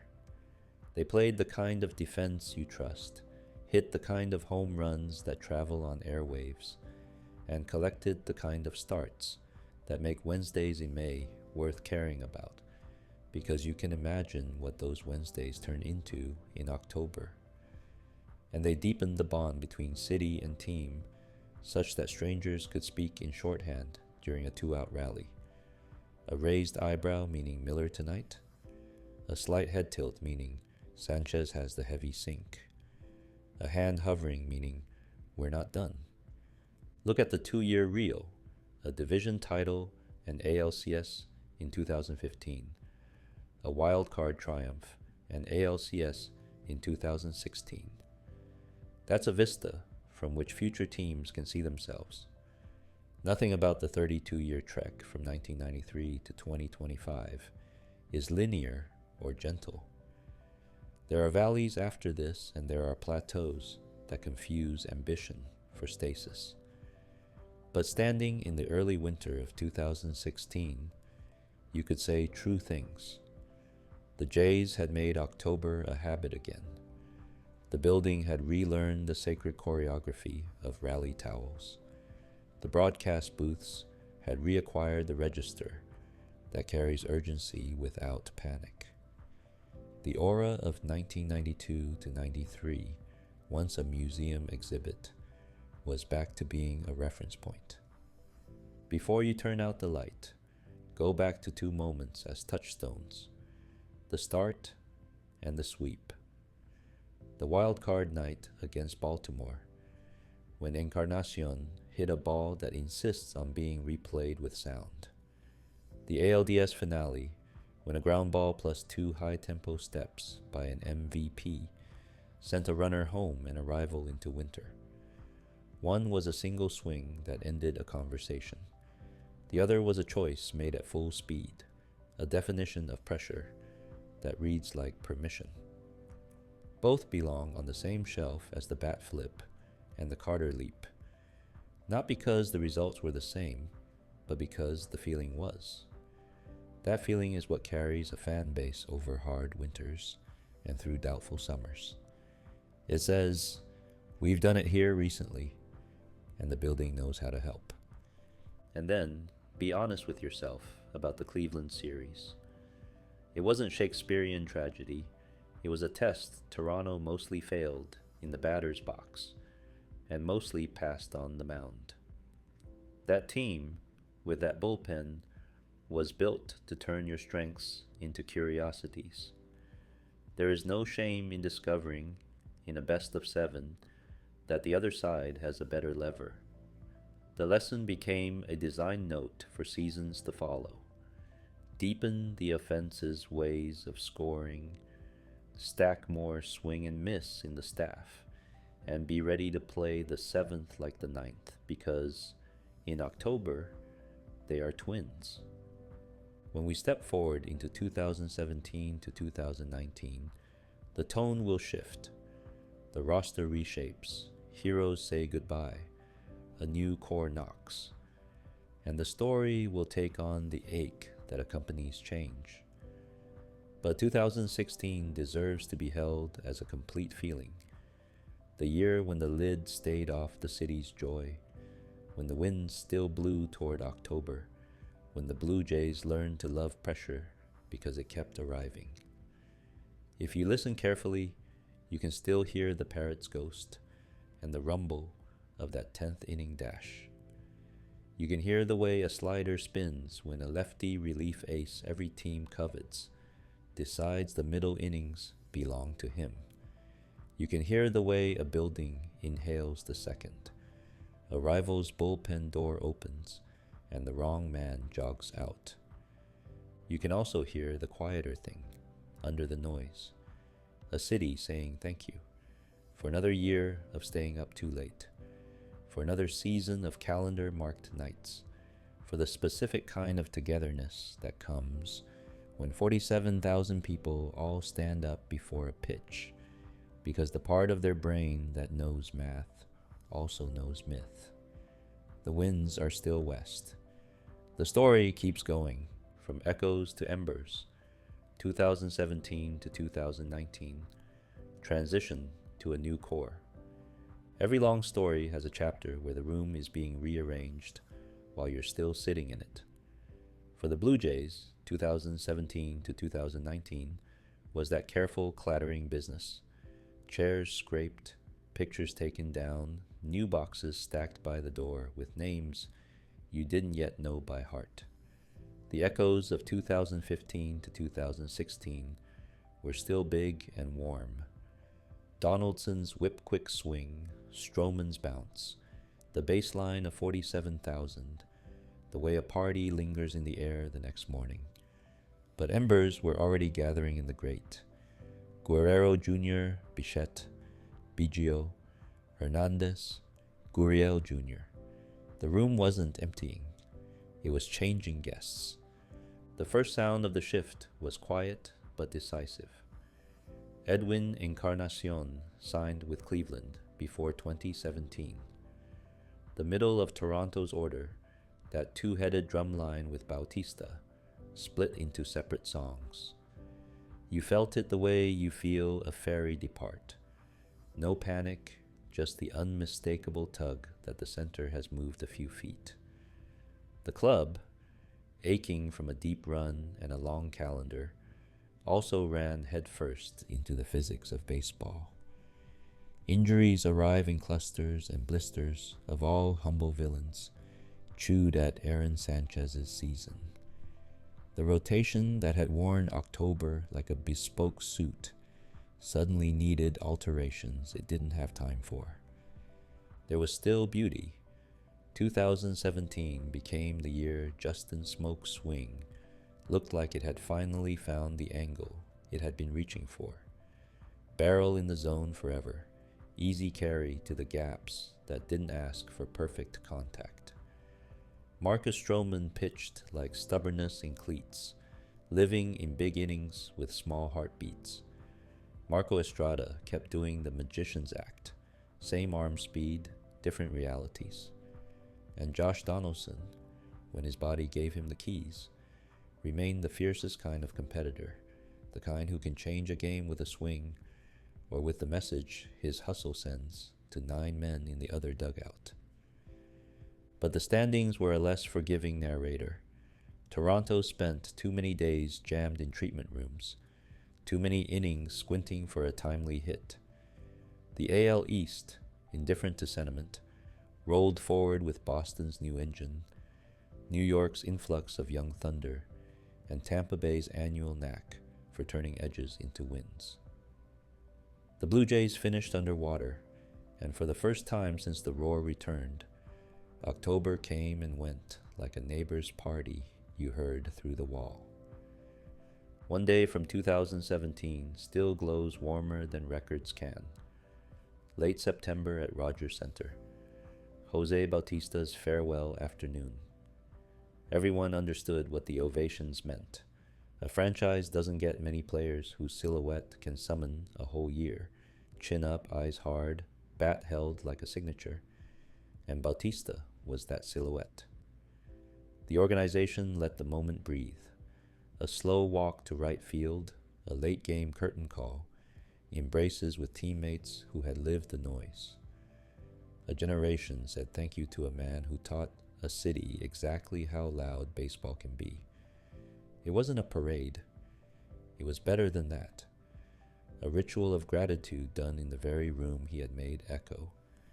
The winter that followed brought transactions that felt like turning a page with both hands.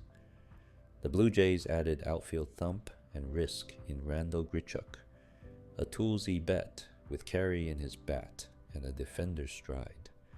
They brought in Aledmys Diaz for infield oxygen. The most consequential move, though, might have been one that barely made noise that day. Teoscar Hernandez, acquired the previous summer for Francisco Liriano, was about to graduate from intriguing exit velocities to nightly threat.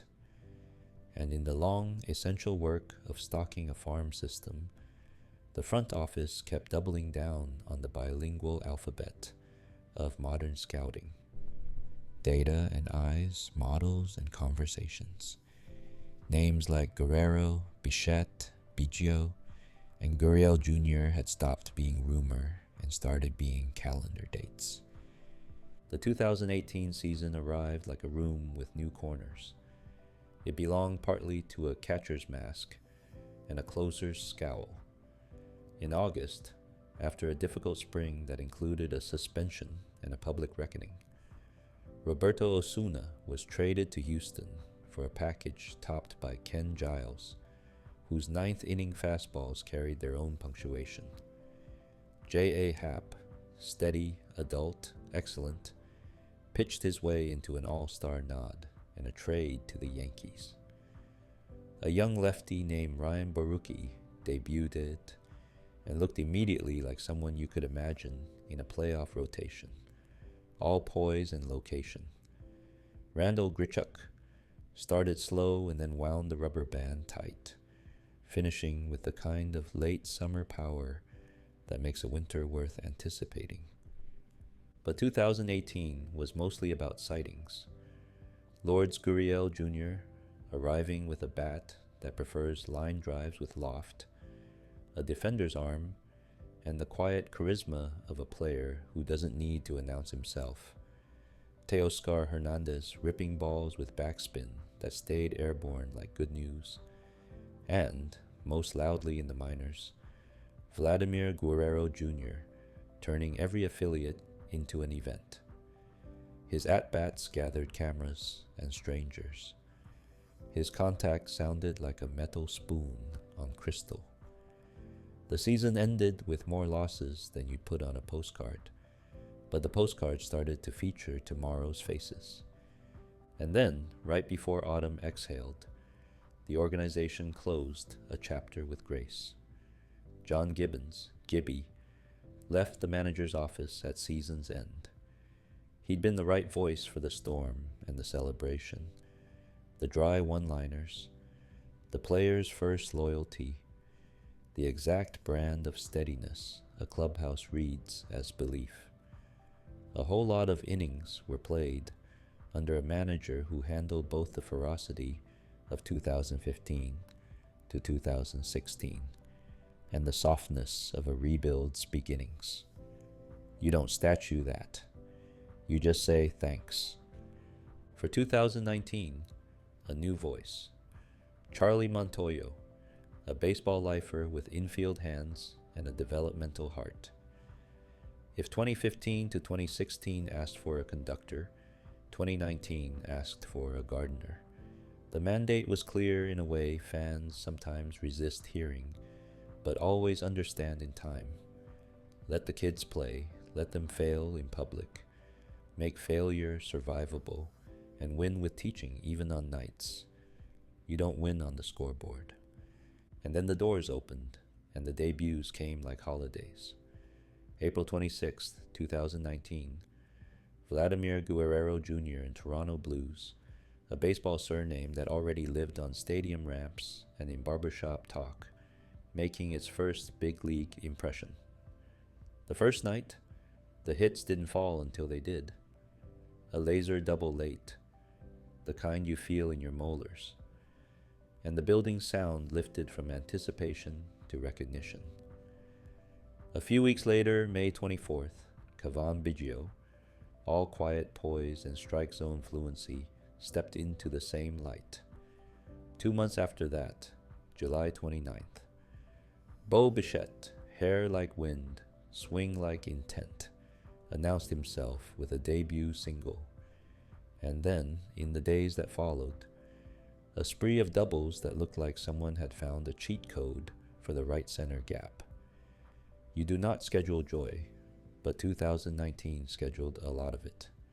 Results? The record was rougher. Young rotations do that to you. Marcus Stroman, in what would become his last Toronto summer, pitched with familiar snarl and precision and was moved at the deadline to the Mets for prospects. A hard, sensible trade that admitted timing is as much a resource as velocity. Aaron Sanchez, blistered and beautiful and battling, was traded to Houston the same day and, in one of baseball's surreal coincidences, found himself part of a combined no-hitter in his first start there. The Jays used the season to throw innings at the future. Trent Thornton learning that big league lineups do not politely let you establish your curve. Jacob Waguespack discovering there's real power in a first pitch strike. Emergency starts giving way to experiments, then to notes you pin to next spring's bulletin board. Through the churn, a spine formed. Teoscar Hernandez unlocked better swing decisions and turned on baseballs with a violence that made second decks nervous. Lourdes Gurriel Jr. took to left field with athletic grace and turned throws into theater. Randall Grichuk settled into right center power and outfield calm. Rowdy Tellez, the big lefty bat, had stretches where he reminded pitchers that mistakes up can end up way up. And in the infield, Guerrero's first steps at third were a tutorial in how steep the learning curve is at a corner in the AL East. By autumn, you could already see how much work he was putting in. Bo, meanwhile, wore shortstop with a dancer's footwork and a linebacker's intent. His first road trip featured doubles upon doubles, a league record for extra base hits to begin a career whispering that the bat to ball was major league loud from pitch one. Biggio's eye, oxygen to an offense, gave the top half of the order an adult patience that complements youth, the way a lighthouse complements night. There were goodbyes laced through this span, as there must be. Josh Donaldson, hampered by a 2018 calf issue that refused to cooperate, was traded late that year to Cleveland, a coda that hurt less because the music had been so wild when it was loud. Russell Martin, the Montrealer who'd caught thunder and whisper alike, was dealt in January 2019 to the Dodgers, leaving behind a masterclass in how a catcher can colonize a pitching staff's confidence. J.A. Happ's mid-2018 move, Marco Estrada's farewell stride, Kevin Pillar's early 2019 trade. Each departure hurt a different part of the fan psyche, and each opened a lane the rebuild needed. What stayed constant, strangely and comfortingly, was the building.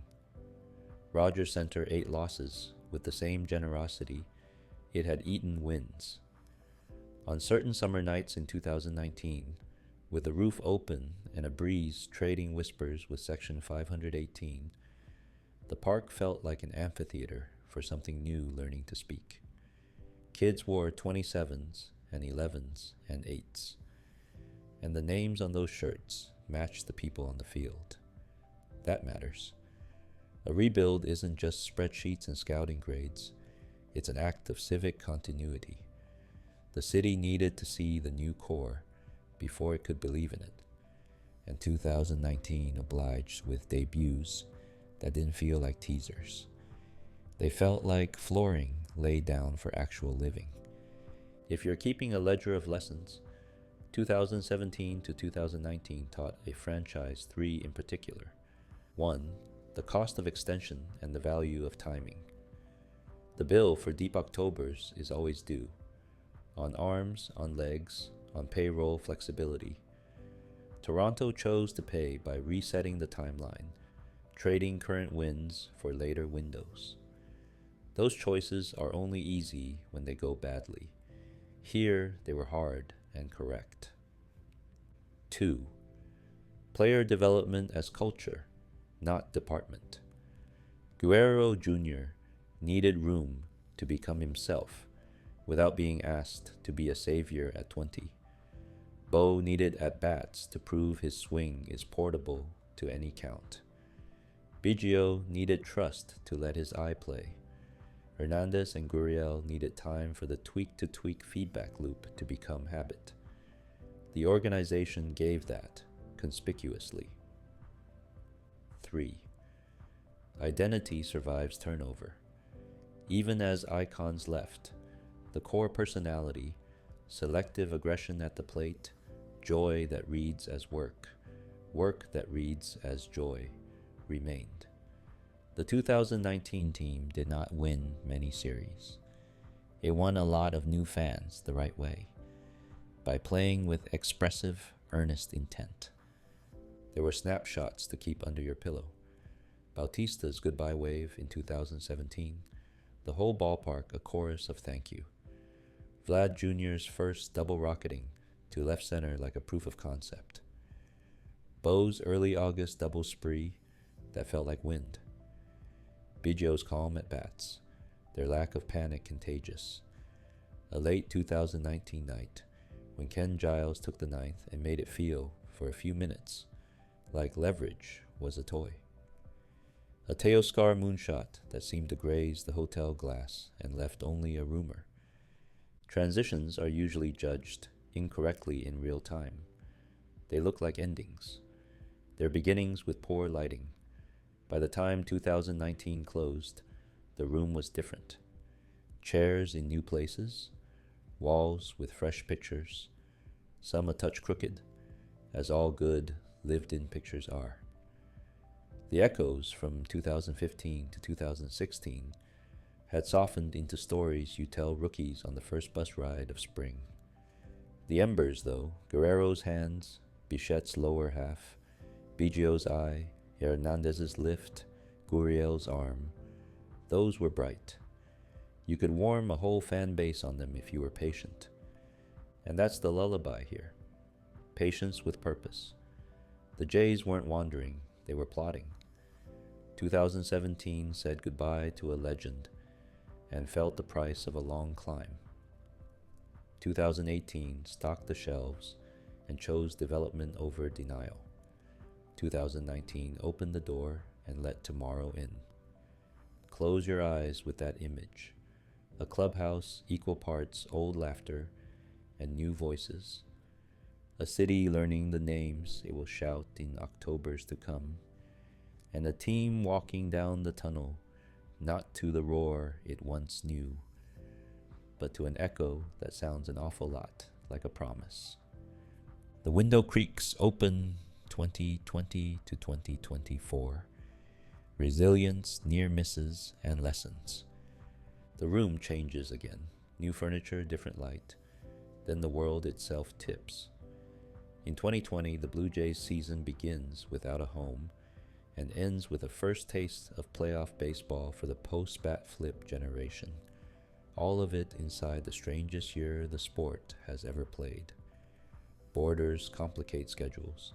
Plans turn into flowcharts. Dunedin is the spring address. Buffalo becomes the summer living room. Toronto is a place you talk about rather than go to. A young roster learns to treat a borrowed ballpark like a promise and an assignment. The cardboard cutouts don't cheer, but the games count, and the kids figure out how to make noise anyway. What sticks from that sprint is the feeling of arrival under duress. Hyunjin Ryu, the staff's big free agent grown-up, moves through the 60-game slate like a metronome set to comfort, giving a jittery year and every fifth day anchor. Teoscar Hernandez steps forward with the sort of thump that turns scouting notes into exclamation points. Cavan Biggio's strike zone calm plays in any zip code. Lourdes Gurriel Jr. turns line drives into habit. And the kid with the famous last name works, fails, adjusts, repeats. Vladimir Guerrero Jr. leaves 2020 with a clear set of winter homework and the kind of hunger you can hear when spring arrives. The Jays clinch a postseason berth in the expanded format and then get a short, honest lesson from the division's best. Tampa Bay closes windows fast. 2 games, both Rays, a bow on the most portable season imaginable. It's a loss that still counts as a kind of landmark. This core now knows what October air tastes like, even if it's filtered through a dome in St. Petersburg. The next year begins with duffel bags and maps again. April opens in Dunedin, where the Florida light makes even routine fly balls look theatrical. Then, when the heat gets high and the calendar turns, Buffalo hosts a second summer, this time with a ballpark upgraded into a genuine big league stage. New lights, a better visiting clubhouse, amenities that say thank you to players and the city equally. The baseball is better and louder. Marcus Semion's 1-year bet on himself detonates into a franchise home run record for a second baseman and the steady presence of a man who understands big moments. Robbie Ray tightens everything: stride, release, angle, attitude, and the strikeout totals pile until awards voters have no choice but to memorize his whip. Vladimir Guerrero Jr., having done every piece of winter homework, plays like a manifesto. 48 home runs and a swing plane that looks engineered by both mathematics and joy. Bo Bichette stacks hits like bricks and runs the bases with the kind of intent that makes a dugout taller. Alek Manoah arrives in the Bronx with shoulders that say, "Let me handle this," and a slider that persuades hitters to change religions. By late July, Toronto comes home at last. July 30th, a Friday night. And the first Rogers Center ovation in nearly 2 years feels like a city remembering how to be itself. People cry in their seats and say they're not. Players point to the stands and mean it. Baseball sounds like it's supposed to again. The team wins 91 games and somehow finds itself outside the postseason looking in. A mathematical indignity that feels both cruel and clarifying. On the final Sunday, the Jays do their part, and then sit around the clubhouse watching other scoreboards decide their fate. The uneasy quiet of a team that knows it's good enough and has to wait for proof a year longer. They miss by 1. It hurts the way only a near miss does. But it leaves behind a blueprint. Carry a monster offense. Stack high-end starting pitching. Fix the parts of the bullpen that turn tight margins into coin flips. The response is the mark of a serious operation. The front office extends George Springer's supporting cast with speed and defense in center through his own healthy stretches, then goes back to the top of the rotation and doubles down around Gaussman, a strikeout artist with a split finger that causes existential doubt. Matt Chapman arrives at third base and transforms ground balls into film study. Balls that used to sneak through at 102 miles per hour are now swallowed with a backhand and a throw that looks like someone pressed fast forward. The reliever room gets more octane, more shape, more roles that make sense. The message is obvious. If 2021 proved we can be a 100-win team in a different configuration of luck, 2022 will chase that truth on purpose. It starts with a manager's change that isn't about drama so much as timing. In July, the club turns to John Schneider, a steady internal voice with development credentials and a catcher's instinct for tempo. The roster answers with a second-half run that reclaims momentum, and the new playoff format brings something fresh to the city. October baseball at home again, a best-of-3 weekend that promises to be a party if you can just keep the lid on late leads. Game 1 meets a buzzsaw named Castillo. Game 2 grows into a memory that will underwrite sports radio angst for years.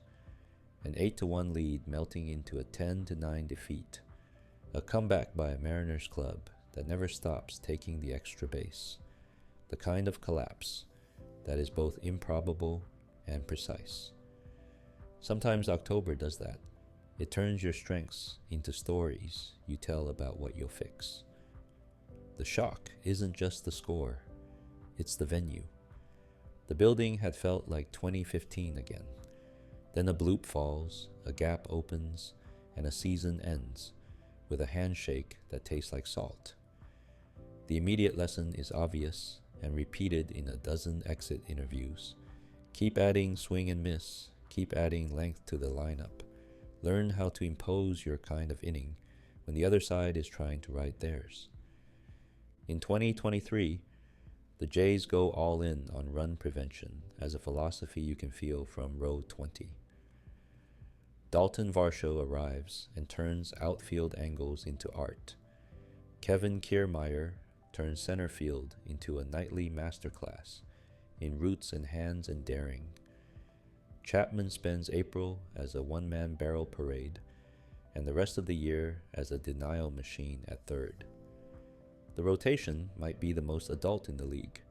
Kevin Gausman erases lineups with a split that appears at the last instant like a trap door. Jose Berrios returns to his prime form with rhythm and bite. Chris Bassett stacks 200 innings on a ladder of pitch shapes that confuse hitters and StatCast alike. Yusei Kikuchi simplifies, attacks, succeeds, a quiet revelation a year after a noisy struggle. And Manoah's season becomes a human public challenge, demotion, reinvention work, a reminder that development is not linear even when the spotlight is. Jordan Romano closes with a local's stubbornness and late movement cruelty. On paper, this is a team built to play deep into October. On grass, it becomes a team that strands runners and turns 90-foot opportunities into self-help lectures. With runners in scoring position, the timing goes missing too often, and key bats spend long stretches filing hard hit-outs rather than RBI memories. The defense and pitching keep the record strong anyway. 90 wins and a wild card ticket to Minneapolis. Game 1, the Twins' first home playoff win in forever, rides 2 Royce Lewis swings. Game 2 is a 2-0 shutout that will be argued in Toronto cafes for the length of a coffee shop lease. Jose Berrios is brilliant through 3, the lineup looks due, and the script flips. The starter is lifted early for a left-on-left matchup template. The traffic doesn't clear, and 2 runs feel like 20. You can disagree with the decision and still understand the process. You can agree with the process and still hate the result.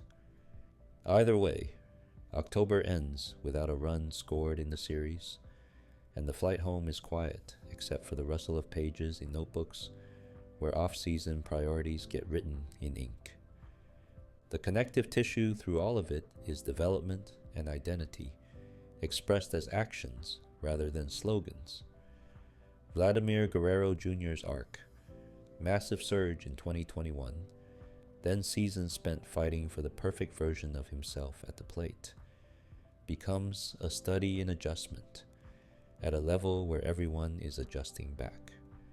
Bo Bichette emerges as the lineup's most reliable yearly metronome, a shortstop who can carry an offense for 2 weeks and then do it again, whose two-strike contact skills make tough pitchers look cooperative.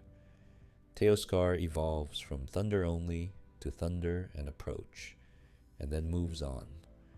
A fond goodbye that redistributes playing time and payroll into run prevention. Alejandro Kirk arrives as a barrel control savant, who steals strikes for pitchers with his receiving. Danny Jansen turns toughness into production and sneaky pop. Whit Merrifield gives 2023 a dose of professional at-bat stability. George Springer's stretches of health look like postcards from someone living the outfield life exactly as advertised. And around them, Varsho's gloves and legs, Kiermaier's routes and throws, a bench that makes the late innings feel like a full roster activity rather than a hope plus prayer. There's a tactical evolution too. The bullpen grows more vertical, more four-seamers at the letters, more sliders that land like coins being dropped in a fountain, more change-ups that die one ball off the barrel. Eric Swanson arrives and gives the 8th inning a spine. Trevor Richards' changeup becomes an unsolvable riddle on the right night. Tim Meza's sinker/slider combo carves left-handed oxygen out of rallies. The rotation morphs from what used to be one ace and a question mark into a sequence of different questions. Hitters must answer high-octane versus tunnel tricks versus kitchen sink sequencing versus left-handed ride. It's a plan designed for series rather than one-offs, premised on the idea that if you don't give runs away, your offense only has to be timely rather than constant. And then 2024 arrives with a blank page and too many erasers. The goal is simple to describe and hard to enact. Convert prevention into production. Some nights it looks perfect. Clean 7 from a starter, a gloved theft in center, a 2-out double that finally lands where 2023's liners were caught. Other nights, the script from last year sneaks back in. Traffic without punchline, barrels at gloves, 1 mistake punished, and 3 chances missed. Injuries interrupt rhythm, as they do, and roster shuffling turns April and May into a jigsaw puzzle with pieces borrowed from Buffalo and back. The constants continue to be constants. Bichette solving at-bats with late count contact. Gaussman split finding its groove after early season field hunts. Berrios stacking quality, the outfield saving runs you don't remember because they never score. The questions are familiar too. Who steps into the middle order thunder role and refuses to leave? How many leverage arms can you trust when the calendar flips to September? Can the club add one more way to score when the home run doesn't show? If that sounds like frustration, it is, tempered by the memory of how quickly a season can change its face.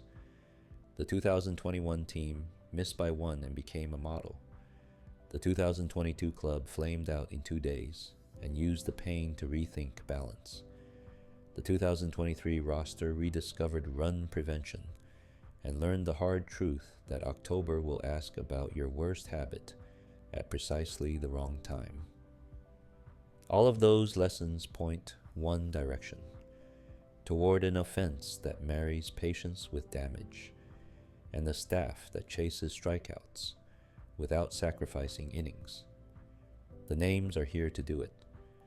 The trick is synchronizing the hot streaks, surviving the valleys, and adding the right piece at the right deadline without asking tomorrow to fund today. What keeps the city leaning forward, even on nights when a liner finds a glove, is the sense that the window isn't an architectural drawing, but an actual open space with air moving through it. Manoa's ups and downs are a reminder that development is a film, not a GIF. Romano's ninth inning walkouts keep the lights buzzing. Schneider's dugout has the looseness of a team that trusts its prep. The farm continues to feed the room with arms that can help now, and bats that might take one more off-season to cook. The building remains a co-author. Renovated corners built for gathering, a lower bowl that breathes louder, a sense that the roof can amplify or bless depending on the weather. On certain nights, you can still hear echoes from 2015 and 2016, and on others you can hear new sounds trying to become rituals. If you stack 2020 through 2024 like index cards, the pattern reads cleanly even when the box scores don't. The Jays re-established themselves as a perennial factor, then tried on different versions of contention to see which fit best in October. Bash first, balance first, prevention first. They discovered that the AL's short series are less about your average month and more about your worst inning. That leverage management is as much about who doesn't play as who does. That the margin between a parade and a post-mortem can be a single pitch choice in the fifth. They learned it in borrowed homes and in a reopened one, in champagne-ready rooms that never got used, and in quiet flights that wrote checklists. They learned it with kids who grew into stars, and stars who moved on after doing their job. They learned it as a team that could plausibly scare anyone and occasionally scare itself. So as the story noses up against the brink of the biggest chapter yet, the feeling isn't confusion.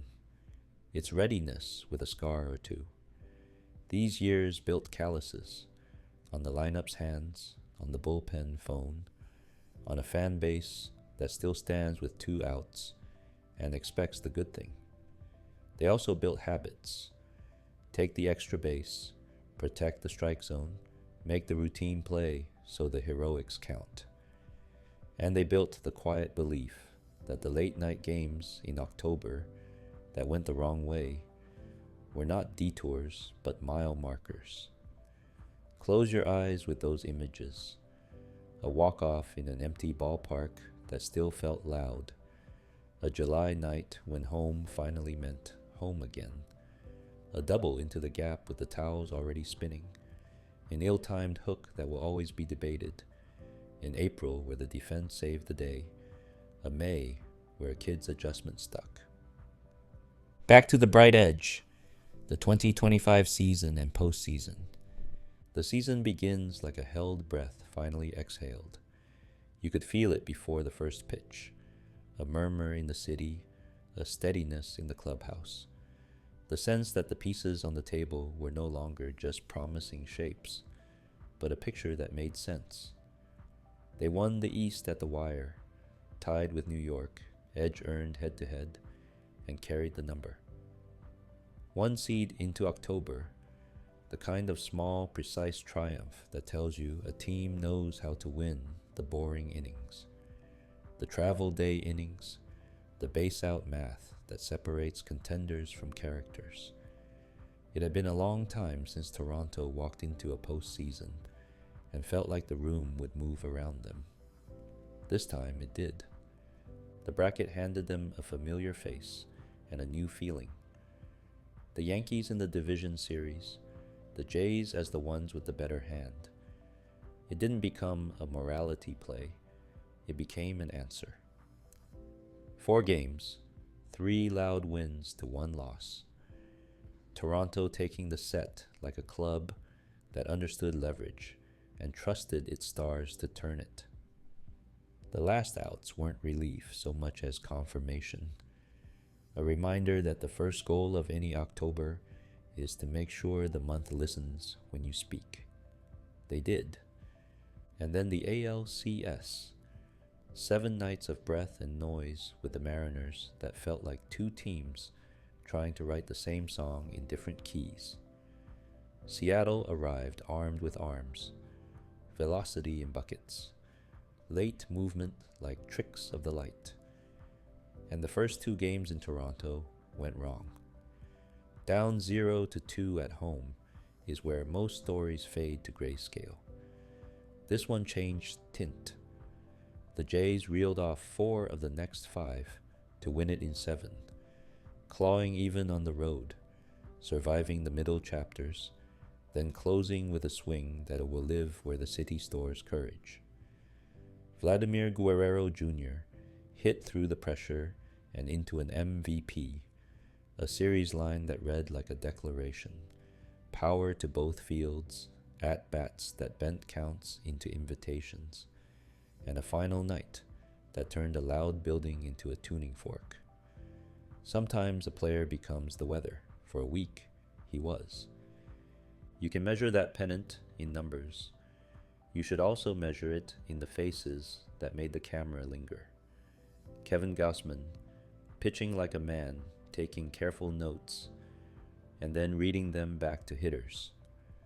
A bullpen that learned to stack shape on top of speed, handing games from one angle to the next until the 7th felt like a warning, and the 9th like a plan.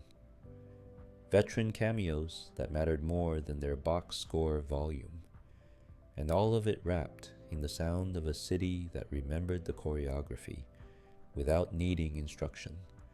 The leaning as a 2-strike pitch left a hand, the collective inhale as a liner sought a gap, the way 40,000 people can be quiet enough to hear a foot touch first.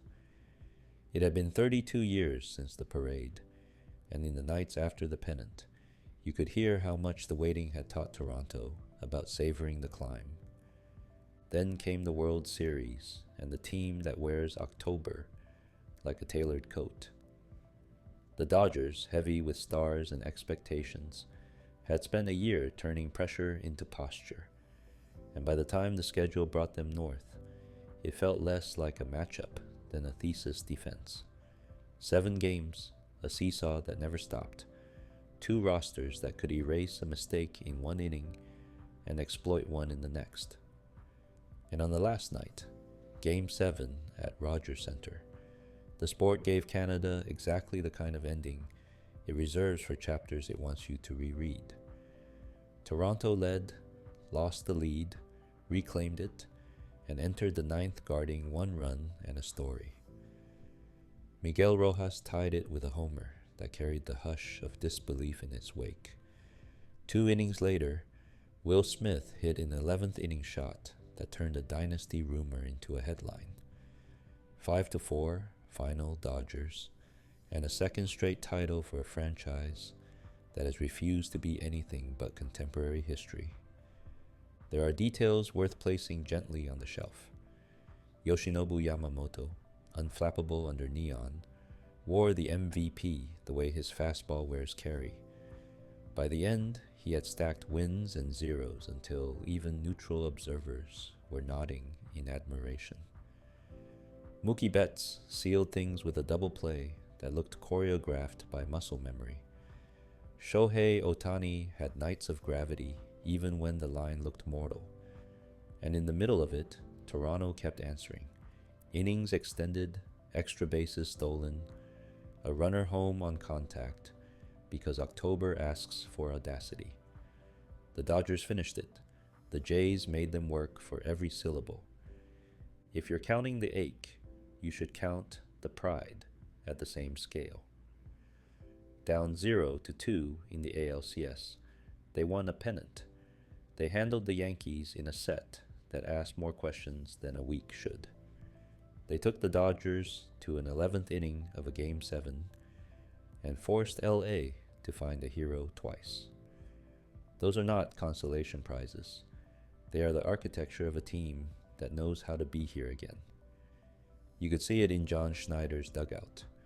Calm hands on the rail, a catcher's second brain for tempo decisions, and in the way veterans and kids coexisted without friction, as if the room had been designed for overlapping eras. The 2015 roar returned in a different register, less surprise and more insistence. It sounded like belonging. The postseason, like all good stories, also left Toronto with assignments written in neat ink. More swing and miss to stack atop late-inning nerve. Another bat that makes a mistake fatal rather than survivable. Continued trust in the defensive identity that kept so many seventh innings small. But those are refinements, not resuscitations. The fundamentals were true from April to November. A rotation with multiple ways to win. A defense that turned hard-hit balls into forgettable outs. A lineup that could play for a big inning without giving away small ones. In a sport that often chooses chaos, the Jays built order and then used it to go as far as a team can go without touching the trophy. What you remember in the quieter hours is the way the city carried itself between games. After the AL pennant, downtown looked like a living room after a great party. Cups stacked, banners tilting, people walking slower than usual because they wanted to stay inside the night. After Game 7, the ride home felt like an old lullaby with a minor key turn, the ache of almost balanced by the warmth of proof. Children in Guerrero and Bichette jerseys were held a little tighter at crosswalks. Friends told each other next year and meant it without flinching. Banners do not age, but belief gets shinier when you've just used it and found it still works. There are two, the small freeze frames that will belong to family conversations. A lead-off shot that set the ALCS's first game quivering before the result went the wrong way. A seventh-inning reliever stepping in and asking for the ball like a borrowed book he intended to keep for a while. An opposite field double that split the series and made the press box shake. A quiet mound visit where nothing needed to be said. A ninth-inning at-bat lengthened by 2 fouls, and then ended with a line drive that didn't find grass. The box scores list outcomes. Memory lists textures. Toronto's October had both. Across 32 years, the franchise learned every version of waiting. Patient, stubborn, anxious, brave. This fall retaught a sweeter one.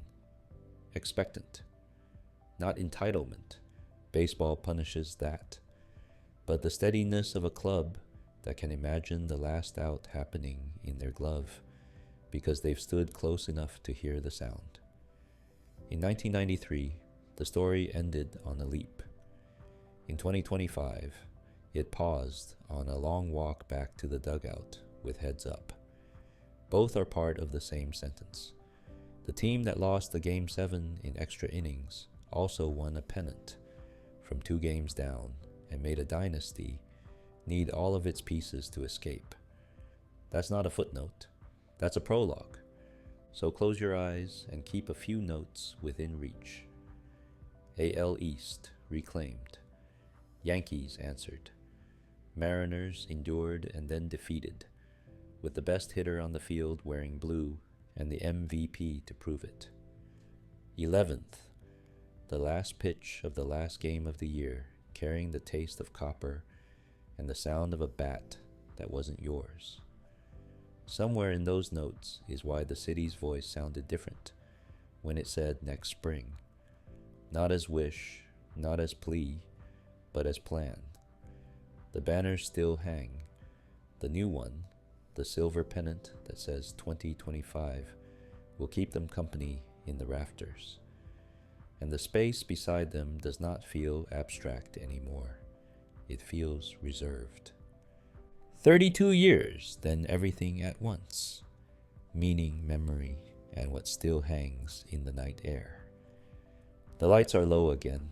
the room quiet enough to hear the soft machinery of a ballpark in your memory. Gates rolling, hoses unwound, a groundskeeper tapping the plate with the back of a rake. This is where the story takes a breath and chooses what to keep. 32 years between leaps, a city that learned to love noise and to live with silence. A team that kept showing up at the same door until it opened.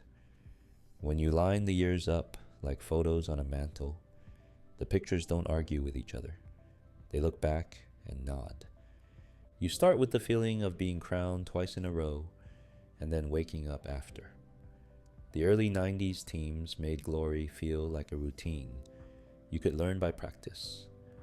Pitch deeply, hit thunderously, stand tall in moments that make hands shake. The two flags didn't just prove something to a league. They rewired a country's imagination. Every bat that followed had that echo behind it. Every inning that started in a tie felt like an invitation to join a lineage. For decades afterward, even on the nights when the standings refused to cooperate, you could look up and see the cloth that said the room knew how to host a parade. The long stretch taught different virtues. The people who kept scorecards through the late 90s and 2000s weren't waiting for a miracle. They were learning to treasure craft. They learned what it looks like when a pitcher's day becomes a form of timekeeping, when 7 innings of routine are an act of care. They learned that a roster can be beautiful without being final, that you can cheer for a third baseman's feet or a center fielder's first step like they're headline news. There's a love that grows in those years, smaller, truer, stubborn, and it turns out to be exactly the kind you need later, when the sound comes back and you want to know the words to the song. Then came the rediscovery, the thump that shook dust from the rafters and reminded the building what it could do. A right fielder raised the bat like a signature. A first baseman pointed an invisible parrot around the bags, and a fan base learned how to roar in a way that didn't apologize for itself. Those seasons weren't just about highlights you can watch on loop. They were about a posture. They taught an office to be bold, a dugout to embrace leverage, a city to trust that ambition doesn't have to be a speech. It can be a transaction ticker, a call-up, a visit to the mound at exactly the right time. The result wasn't just a bracket run, it was a reintroduction. We are here, we are loud, and this place is built to hold it. After that, the years of rearranging the room. Goodbyes said with care, debuts handled like ceremonies. A manager thanked for the tone he set when the volume peaked. New names stitched on small jerseys. The first doubles of futures arriving with sounds that feel preordained. Some summers measured in teaching more than triumph, but there was purpose to the patience. The organization chose a slower grammar to make sure the next roar would be fluent. It's hard to ask a city to trust the quiet. Toronto did, because it remembered where the noise had come from before. In the modern stretch, the team did something quietly profound. It learned multiple ways to be dangerous. Bash first, balance first, prevention first. Start with 2 aces and a plan. Start with 5 adults in the rotation and a defense that guards the lines like a bank vault. Build a bullpen in layers so a 7th inning can be its own small country with its own laws. Add speed and nerve so 90 feet turns into urgent poetry. The styles changed, the standard didn't. That matters. You can't control October's coin flips, but you can control the identity that earns you the toss. What does it mean to make the last week of the season a ritual again? It means the city's calendar knows when to hold space. Restaurants plan around first pitches. Schools sneak radios into staff rooms. People on late shifts set phones to vibrate in their pockets, and feel a country pulse when a ninth inning starts.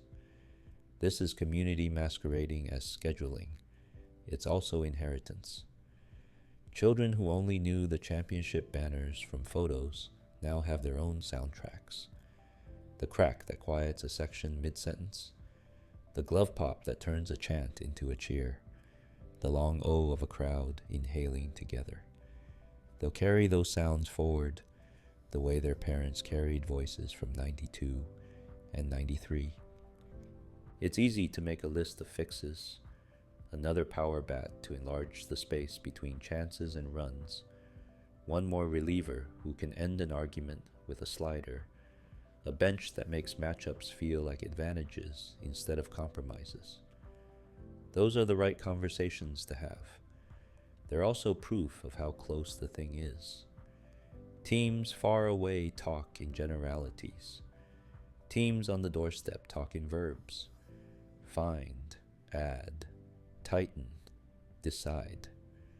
Live with the specific consequences of specific choices because you believe you'll be back where choices matter most. The ballpark has grown with the team, like a house whose rooms get renovated one by one while people still live in it. New corners built for leaning, railings that remember palms, a lower bowl that learned to hum at conversation volume and then spike into a shout without tearing its voice. On some nights, the roof opens and the CN tower looks nosy. On others, the lid stays on and the sound becomes weather. There's a generosity to the place now. It hosts goodbyes gracefully, welcomes debuts with ceremony, and knows how to sit still for the 1-2 pitch that can define a month. Buildings don't learn, we say, but this one seems to. It remembers when to hold a breath. There's a human ledger, too, with entries not measured in war or ops. A pitcher who rebuilt himself and taught a generation what craftsmanship looks like on a mound. A slugger who changed the franchise's personality with a stance and a stare. A catcher who taught pitchers to believe they were better than their last inning. A shortstop who plays like Rush and Calm share the same spine. A closer who turns his hometown into an entrance song. A manager whose voice never outran his room. Support players who made the 9th place in the order matter and made the third base coach a co-author. If you say their names out loud, your voice starts to sound like a radio broadcast you miss. The 32-year arc teaches a simple math. The thing you want is rare, and the route to it is expensive. You pay in seasons, some that glow, some that sustain. You pay in prospects traded and in prospects kept too long. You pay in nights that end on a called third strike, the plate map says was a hair high. You pay in a replay angle you wish had started a half-second sooner. And then, sometimes, you get a week when the price tag flips around and says seed. Those weeks don't erase what came before. They redeem it. They turn the patient years into context instead of penance. If the question is what the 1990s taught the city and what 2015 to 2016 restored and what the most recent run proved, the answer is a phrase that's bigger than sports and feels exactly like baseball. Belonging again. Not as nostalgia, not as novelty, but as state of affairs. That matters in a division that asks you to be good and then punishes you for being merely that. It matters in a league where one pitch can undo 5 months. And the only antidote is to keep arriving with the same plan and a better answer. It matters because the building has seen both quiet and noise and knows how to be kind to both. Somewhere near the end of every season, someone stands under those banners and takes a picture that isn't really of the ceiling. It's of the years between the flags, and whatever comes next. The space isn't empty, it's full of attempts, a dozen rotations worth of plans, 2 generations of hitters learning to turn a flaw into a weapon, coaches who rode buses for the right to teach a big league afternoon, grounds crews who coaxed a slick night into fair footing, the people who swipe tickets and mix nacho cheese and train ushers and seat infants and say, without saying it, that this is a place where effort counts for something even before victory does. What's next isn't a prophecy, it's a continuation. The core is in its prime, the pipeline is alive. The room knows how to be both quiet and loud at the right times. The city understands the difference between a promise and a plan, and keeps choosing the latter. The rest of the league, as it always has, will adjust. That's fine. The Blue Jays have spent 3 decades learning to navigate after the map changes. Sometimes the answer will be a swing you feel in your feet. Sometimes it will be a cutter at the knees. Sometimes it will be a stolen base that dares a throw. Most of the time it will be something smaller and sturdier. A clean double play on a cool night, a 7th inning walk that flips leverage, a starter finishing 6th with a handshake that sounds like trust. When you turn out the light, you can still see the pictures in the dark. A double in Atlanta that broke a spell, a leap in Toronto that ended a series, a bat lifted like punctuation, a walk-off that sounded like relief, a 9th inning silence broken by hope. If you tilt your head, you can see something else, the shape of a space on the rafters that doesn't look hypothetical anymore. That's not optimism for its own sake. It's history doing its work. The city has learned how to wait without disengaging, how to celebrate without amnesia, how to carry both ache and pride in the same pocket. So sleep. The game will be here in the morning, the way it always has been, counting in 3s and 9s and long afternoons. The banners will still hang, catching whatever light gets in. And somewhere beneath them, another season will line up. Chalk down, names on a card, a first pitch thrown to prove that time still moves, and that the next great noise is as close as the right swing finding the right moment.